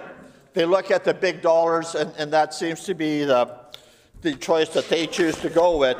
In fact, you know, it was so ironic, Honourable Deputy Speaker, is when they started to have meetings, and I will refer to St. Rose, Manitoba, where there was 200 and some odd beef producers when this all started up. Not one individual was even wanted to be there. They were hightailing out of that geographic area because they did not want to even have a conversation with any of the producers. Much like to the point when they closed the jail we had in Dauphin, Manitoba. What we had at that time, the Justice Minister showed up. He made the announcement to the city. put the car and drive and let's get out of Dauphin before they have a meeting about the economic. So we want to talk about the economic development of growth.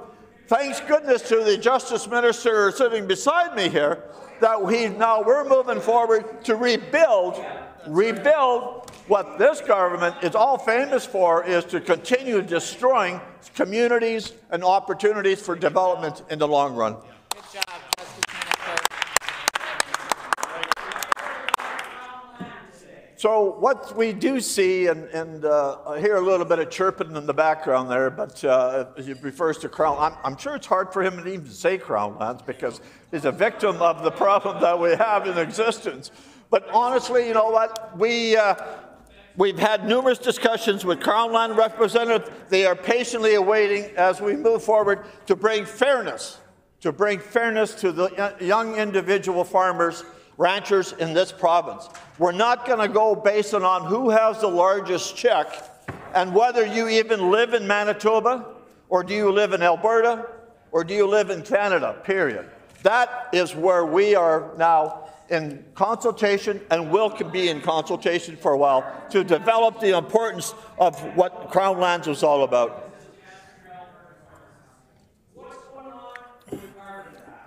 So what we see is that opportunities where generational farmers were able to offload or sell property on the unit transfer opportunities. And so we had Albertans, we had Saskatchewans moving in, small family farms choosing to come to Manitoba and continue establishing their ranching operations. No, that wasn't good enough for that government across the road. They just soon say, no, we're just going to make it out who's got the largest check. So they increased Crown land rates by 300%. 6 months before the election, well, let's cut it back because we're going into elections, so we might lose out some votes in the long run. So let me tell you, I wish when we get back to having these consultations, I'll gladly entertain inviting the critic from Portage Prairie. Please come to St. Rose, Manitoba, and talk to the 200 and some odd ranchers that were there before the Crown Lands Act was changed, and make that opportunity. Because sure as heck, Deputy Honourable Speaker, is that these individuals choose to make tough decisions, but they don't want to stand behind their decisions for the benefit of the agriculture people. At the end, I am really honoured to be the Agriculture Minister, and I will continue for the betterment of agriculture. Honest. And I hope members opposite, the critic especially, come with us. Yeah. I'll even give you a pair of skates for that. Yeah. Yeah. So in closing, I would like to say, somebody else going to come on? No? Yeah, you're good. Okay. So in conclusion, I will say this again. It's my honor to be the Agriculture Minister, second time around, and it's a privilege to be here and talk about the importance of what we have in this province. And we talk about the tariffs that we're dealing with today.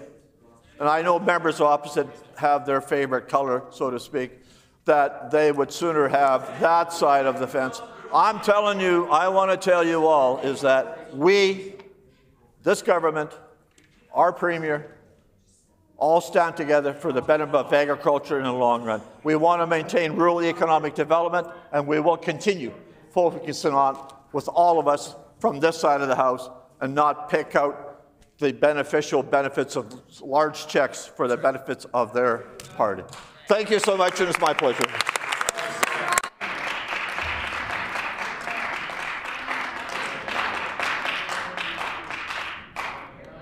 The Honourable Member for La Vérendrye. Here, here. Thank you, Honourable Deputy Speaker. I don't know what to say. Wow, wow, wow. My job now moving forward is definitely to show Manitobans the government that we have in charge right now, because I'll reiterate what the title of their resolution is, and it's Manitoba is Stronger, Standing Together Against Donald Trump's Tariff Tax and Threats. And this is a resolution that this NDP government brought forward. And I thought, great, this is an opportunity for us as Manitobans, as legislators of this House, to come together to work on a plan, or at least for this government to deliver the plan that they have to combat the tariff trade war threats that are coming out of the U.S. currently. Instead, what I heard was absolutely disgusting yesterday. We heard from the Minister of Families for more than an hour speaking in circles about absolutely nothing of relevance to trade. Nothing of relevance to trade for our country and our province. Nothing of relevance. So she stood up to talk about transgender rights of children in schools, and that was of importance, which none of us are disputing the importance in the general scheme, in the general scene of our provincial politics, but it has nothing, zero to do with trade relations between the United States and Canada. That trade relationship is important to families in Manitoba. It's important to all of our neighbors. On this side of the House, we represent small businesses, small business owners, the staff that work for those businesses, and unfortunately, the Minister of Family seemed to be so out of touch with reality, and it may be because of working a lifetime career in social services where you're protected by the government and the taxpayers of our province in a job that you don't need to show your value to our economy. And that's true. These are positions that they fill on that side of the House that you don't need to show the relevance that it has to the economic position of our country. So we had the Minister of Family stand up yesterday talking about how patriotic they were to our country. This is the same person that's reluctant. This minister is the same minister that's reluctant to sing O Canada, reluctant to stand up for O Canada, and it gets worse than that. It gets worse than that. Anybody that knows the Minister of Families also knows, anyone who's spoken to her knows that in her, how she feels, but it gets better than that. In her master's, I found this quote and I'd like to share it with Manitobans. In her own master's thesis, she wrote, "Canadian nationalism is a racist ideology." Whoa. The Minister of Families, who spoke for more than an hour yesterday about the trade position of our country, is the same person that made a quote saying, "Canadian nationalism is a racist ideology." Order. While the motion is quite broad, you have gone beyond relevance, the border of relevance. So I'd ask that you bring it back to the resolution. The honourable member for La Vérendrye. Thank you, Honourable Deputy Speaker. I'm speaking to definitely Manitoba standing up against trade war. Disappointed in our government and the leadership in our government not showing any relevance throughout 2 days of debate. Yeah. But I wanted Manitobans to know exactly how they function. On this side of the House, myself, many others, are small business owners, have been small business owners, and we know that a tariff war directly threatens to speed drain corporate money out of our province. This is the reality of what's going on. This government had absolutely no plan. We listened to the Agriculture Minister, which I'm actually embarrassed for this government right now. I'm embarrassed for this government, and I should be on the other side, happy that I can showcase this to the great people of La Vérendrye. But instead, I feel some level of embarrassment that this is the government that we have representing all of us today. And it's really, really unfortunate. So I'd like to use some examples that are maybe closer to home, because me representing La Vérendrye, the furthest southeast corner of Manitoba, we have close relationships with friends on the U.S. side, businesses that our businesses rely on, agriculture commodity trade, but we do realize that this is a government with a caucus disconnected from business and agriculture. Unfortunately, we heard 24 and a half minutes of the disconnect from agriculture by the Ag Minister. But an example that I could use is Evolution Wheel, a Winnipeg startup business owned by Dennis Hurd, a great local Winnipeg entrepreneur that started an industrial wheel company that manufactures wheels and the rubber right here in Winnipeg, Manitoba. These are the businesses that we need to be proud of. These are people that are innovative entrepreneurs that employ people, that feed families and contribute back to our province. 1 in 3 small business owners generated over half of their sales with the U.S. 1 in 3 rely more than 50% on the U.S. for trade. So right now, we need to be coming up with solutions instead of bickering back and forth on political ideologies, as we've seen over the last 2 days. Evolution Wheels was recently interviewed and had made mention that they are left with no other choice but to continue to compete with the 25% tariff.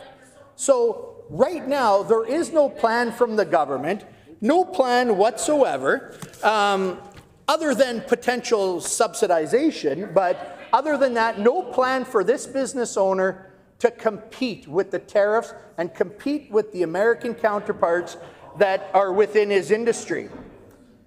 He's forced to pivot. That's the reality right now, and the agriculture minister laughs. The Minister of Families went on a rambling rampage for over an hour about nothing relevant to trade. But a business owner in Winnipeg is left no option other than to pivot and split part of their operation into the United States. Right. This is what they're looking at. Derek himself had mentioned that counter tariffs will only add to that burden. So we look at what are the solutions that we've heard. Well, we've heard taking liquor off liquor store shelves in the government-run stores within Winnipeg and our largest centers in Manitoba. The finance minister's solution is a tax deferral. I wish the finance minister was here, and I don't know if it's really frustrating. The finance. Sorry. Order. We can't reflect on whether a member is in the chamber or not in the chamber. The honourable member for La Vérendrye. Thank you, Deputy Honourable Speaker, and I'm sorry for that. I should have known. It has been clear to see that this government doesn't have an understanding of basic economic theory. We've seen that time and time again now. But this goes further. It is now clear that the government doesn't have a basic understanding of business financial accounting. And I'll explain it for the finance minister. Unfortunately, I have an accounting background, so these are things that fundamentally frustrate me when I look at them at face value. But tax deferral is tax owed. So that's a liability on their financial statement.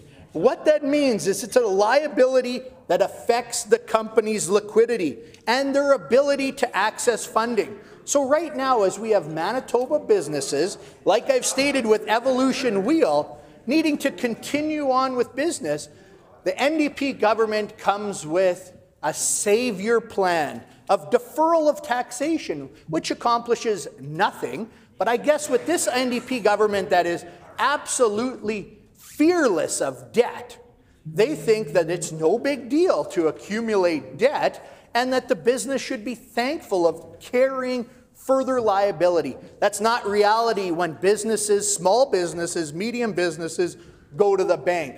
The bank looks at their liquidity and they see that this is a carried liability. So I think we all can agree, and it's safe to say, that everyone was disappointed to wake up on Tuesday morning and realize that the threat of a 25% tariff on all Canadian products was fulfilled by President Trump. Since the president's inauguration, we have seen a serious threat to our cross-border trade and relationship with the United States in general. Since the first threat, we have heard many commitments from the Premier and also the Prime Minister, but nothing to support and build our economy. We need to act, but I am convinced that trade retaliation is not the answer out of this mess. Donald Trump is in office for 4 years, and he has set the stage for our relationship during that time. The only way to combat the effects on our economy is major deregulation and economic incentives in sectors that are most dependent on U.S. trade. And I'll reiterate that. We need to deregulate and provide incentives for businesses in Manitoba right now today. Talking about what may have been done or may not have been done in the past isn't going to sign the paychecks for Evolution Wheel. Instead of retaliation on trade of products that substantially affect our citizens and insignificantly affect theirs, we need to instead give our economy the tools to compete. The most certainty that we can see from retaliation is that it's going to push the president to increase tariffs in days to come, which could outright cripple our economy. We instead need to remain competitive with the U.S. companies, making it harder on the people of the United States and their economy. This will in turn force them to put pressure on their government and their president. We see substantial regulation and taxation in each of the main trade sectors within our economy. My region of the province is significantly based on agriculture and manufacturing. Within these two sectors of our economy, we can easily see far more than 25% government burden on production, as well as significant opportunities for government to enable growth. The same approach can be seen and used across all major sectors within our economy. Examples of these taxes and regulations that make up more than 25% of costs of production are things like the carbon tax that we've been talking about, Canadians have been talking about for 2 years now. Also, production levies, payroll tax, corporate tax, and most importantly, income tax. If we can cut taxes and regulations by more than 25% for our local businesses and manufacturers, it will allow them to not only compete, but also provide them more flexibility to react to ongoing market changes while keeping their employees happy and working. This not only will allow the economy stability, but avoids the alternative government reaction, which is debt-driven subsidies, which we have seen and learned in recent history can be devastating to inflation and the stability of our economy. We are an economy heavily dependent on exports of raw or near raw materials.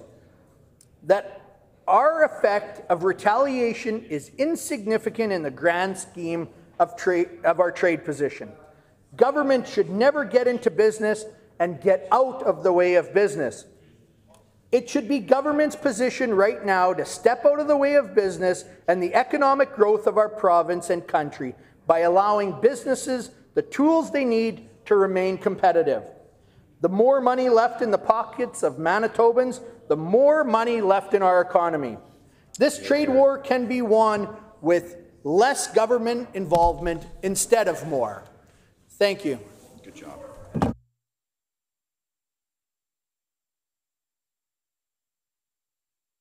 The Honourable Minister of Health, Seniors and Long-Term Care. Right on.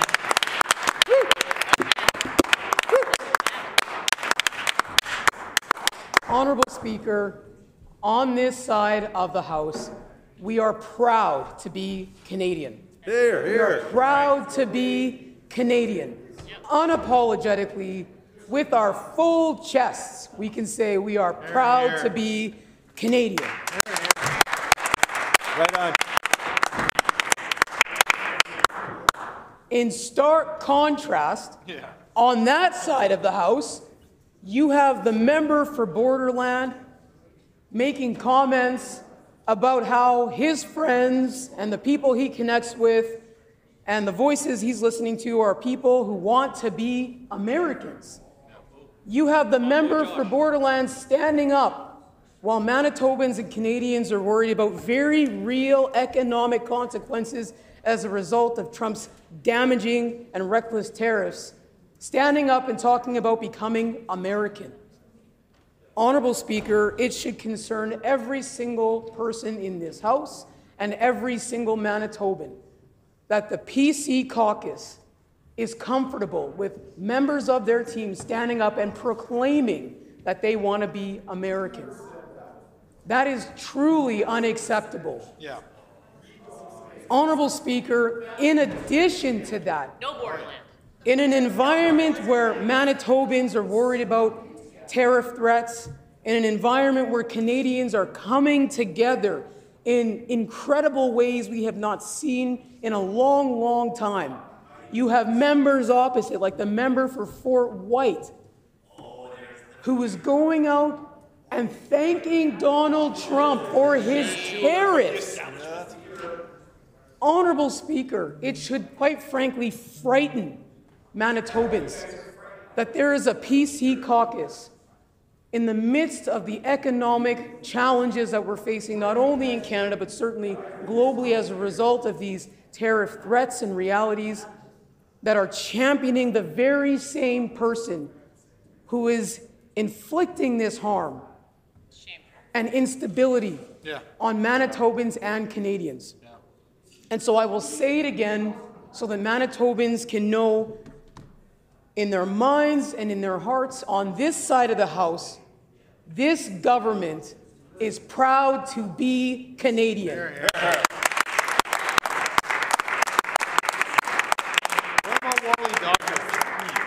Honorable Speaker, Manitobans, Canadians, I've heard from so many folks. In fact, just yesterday night, I'm leaving the ledge, it's dark, and I see a woman walking past the legislature, and she walks up the steps of this incredible building and is trying to take a selfie of herself with the flag. The incredible Canadian flag that is now outside of our building, reminding Manitobans each and every day that we are united as a country and a province. And I was thrilled to help her get a good photo on the steps of this legislature with that flag behind her, and to chat briefly about how proud we are that Manitobans are coming together in this way. During a time where Manitobans, Canadians, are really unifying, are going out of their way and above and beyond to support our local Manitoban economy, to buy Canadian, during a time where folks are having conversations with their children about what it means to be Canadian and all the privileges and the rights and protections it affords us, and that we will always on this side of the House work to uphold and protect. During this time, members opposite are doing just that, the opposite. They continue to do the work of dividing Manitobans, driving wedges in between communities, taking an approach that is harmful not only for today, but will be harmful for tomorrow and for years to come. It is so important. I am so grateful, Honorable Speaker, that during this time of economic challenge and uncertainty, we have not only the most popular premier in the country leading Manitoba through this time, we have a person who unapologetically stands on the side of the citizens he represents and focuses on bringing people together.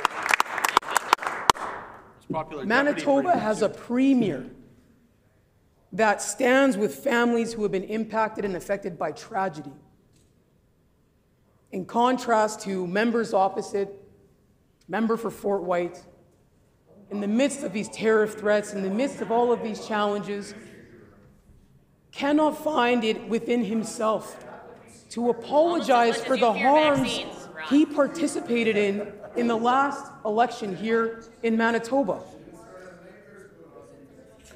Honorable Speaker, I think we've all learned, we've all watched, and we've seen the impacts of not learning from mistakes and not committing to doing better.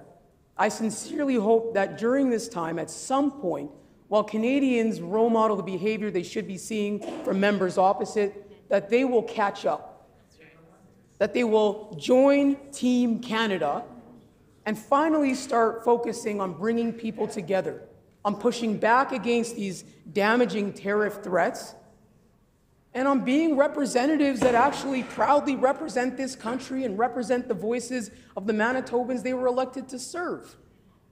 Honorable Speaker, the tariff tax is a real attack on Canada. It's part of a broader, sweeping attack on human rights that we're seeing. It's so important that Canadians not only stand united against these Trump tariff threats, but also against the harmful rhetoric and policies and division that we're seeing that we know has an impact on our own Canadian soil. You know, I've had the privilege and the pleasure of putting on a Team Canada jersey and uniform many years ago, back when my knees were in much better shape. And I had the privilege of traveling the world and meeting with folks from all different backgrounds and countries who were also very proud to don the uniforms of the countries they represented. And everywhere we went, people were so excited to connect with Canadians. And we were always so excited to learn and connect with folks from other countries. And the thing that I heard consistently when I was a younger person in my 20s, playing basketball, representing our country, was that people would always reflect on how welcoming Canada seemed to be. People who had the opportunity to compete in Canada or travel there or have loved ones in our country, they talked about the economic opportunities Canada provides. They talked about the cultural connections that Canada facilitates and fosters. They talked about, wow, what it must be for you to put your Canadian flag on your uniform, on your backpack, and anywhere you go, people are happy to see you. I have always carried that with me. And Honorable Speaker, what? During a time where Canada isn't relevant. We reflect on what it means to be Canadian and what makes our Canadian economy strong. It is really our diversity as a country and as a province here in Manitoba that generates so much of our economic strength, which is part of the reason why our government stands on the side of human rights, which is why our government celebrates the diversity in Manitoba. Our diversity is one of our greatest economic drivers. It is something to be celebrated, to be protected, to be enhanced. And so we stand up for Manitobans. Yeah. Our Premier, our Minister of Finance, our Minister of Business and Jobs, our whole team, from day one worked very hard and swiftly to ensure that Manitoba jobs are protected and will continue to do that work. But it's important to note that when we say we're protecting the jobs of Manitobans, we're talking about all Manitobans. We're not saying some Manitobans or these Manitobans. We're saying all Manitobans of all identities. It's deeply concerning, Honorable Speaker, in a climate, in an environment where we see these escalating attacks on targeted and already marginalized communities. One would hope that in this time, we would see members opposite, including the member for Fort White, who was the face of a targeted attack against trans kids in the last election, take this moment and use it as an opportunity to say two very important words that can contribute to healing. I'm sorry. I think that people forget that in our country, we have this incredible foundation that people that came before us worked very hard to build and establish, where you can be a young two-spirit kid, a young queer or trans kid who has dreams of becoming a doctor, a nurse, an allied healthcare professional. I'm talking about healthcare because I'm the health minister and we need more of you folks in the front lines, but you can dream big. And your dreams in our country will be met with love and support and compassion and affirmation. And if Donald Trump comes for your job when you grow up and you're an adult working in our workforce, your premier will protect you and your job. That is a privilege that we have in Canada, we have in Manitoba, that not everybody has everywhere.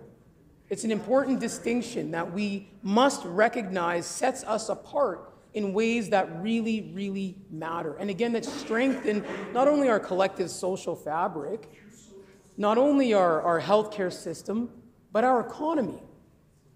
Whether it's Harvard, Wall Street Journal, whether it's Stanford, whether it's, oh my goodness, there's so many different business magazines and reviews that have been done that have shown definitively that diversity results in innovation, enhances collaboration, sparks and ignites investment, drives economies.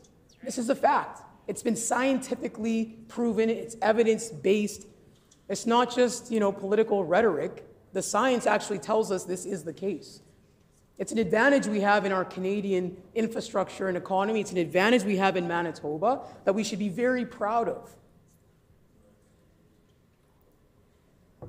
In our province, our government has taken steps to not only be very clear that we stand on the side of a strong economy, we'll push back against these damaging tariff threats. We've been really clear that we're going to do what is necessary to make more visible what it means to have an innovation on the ground for small businesses, what it means to lift people up and make sure they have the opportunities to thrive in our economic market. And we've done that in a way, and I'm really proud to say it, in a way, again, that brings people together. You can do the hard things in a way that isn't divisive. You can do the hard things in a way that doesn't leave people out of the conversation. I think it's very bizarre to see members opposite choose to do the opposite of that. It's actually much easier just to be kind. It's actually much easier just to bring people in. It's much easier just to say that everyone should be treated with kindness and respect. Much easier to do that. Much more success comes from that. And so, on this side of the House, Honourable Speaker, we are going to continue to do the work of listening to Manitobans, bringing people together, being proud to be Canadian, investing in making sure our businesses can be successful, that our healthcare system, which, to be very clear, these tariff threats and realities will have a direct impact on our healthcare system.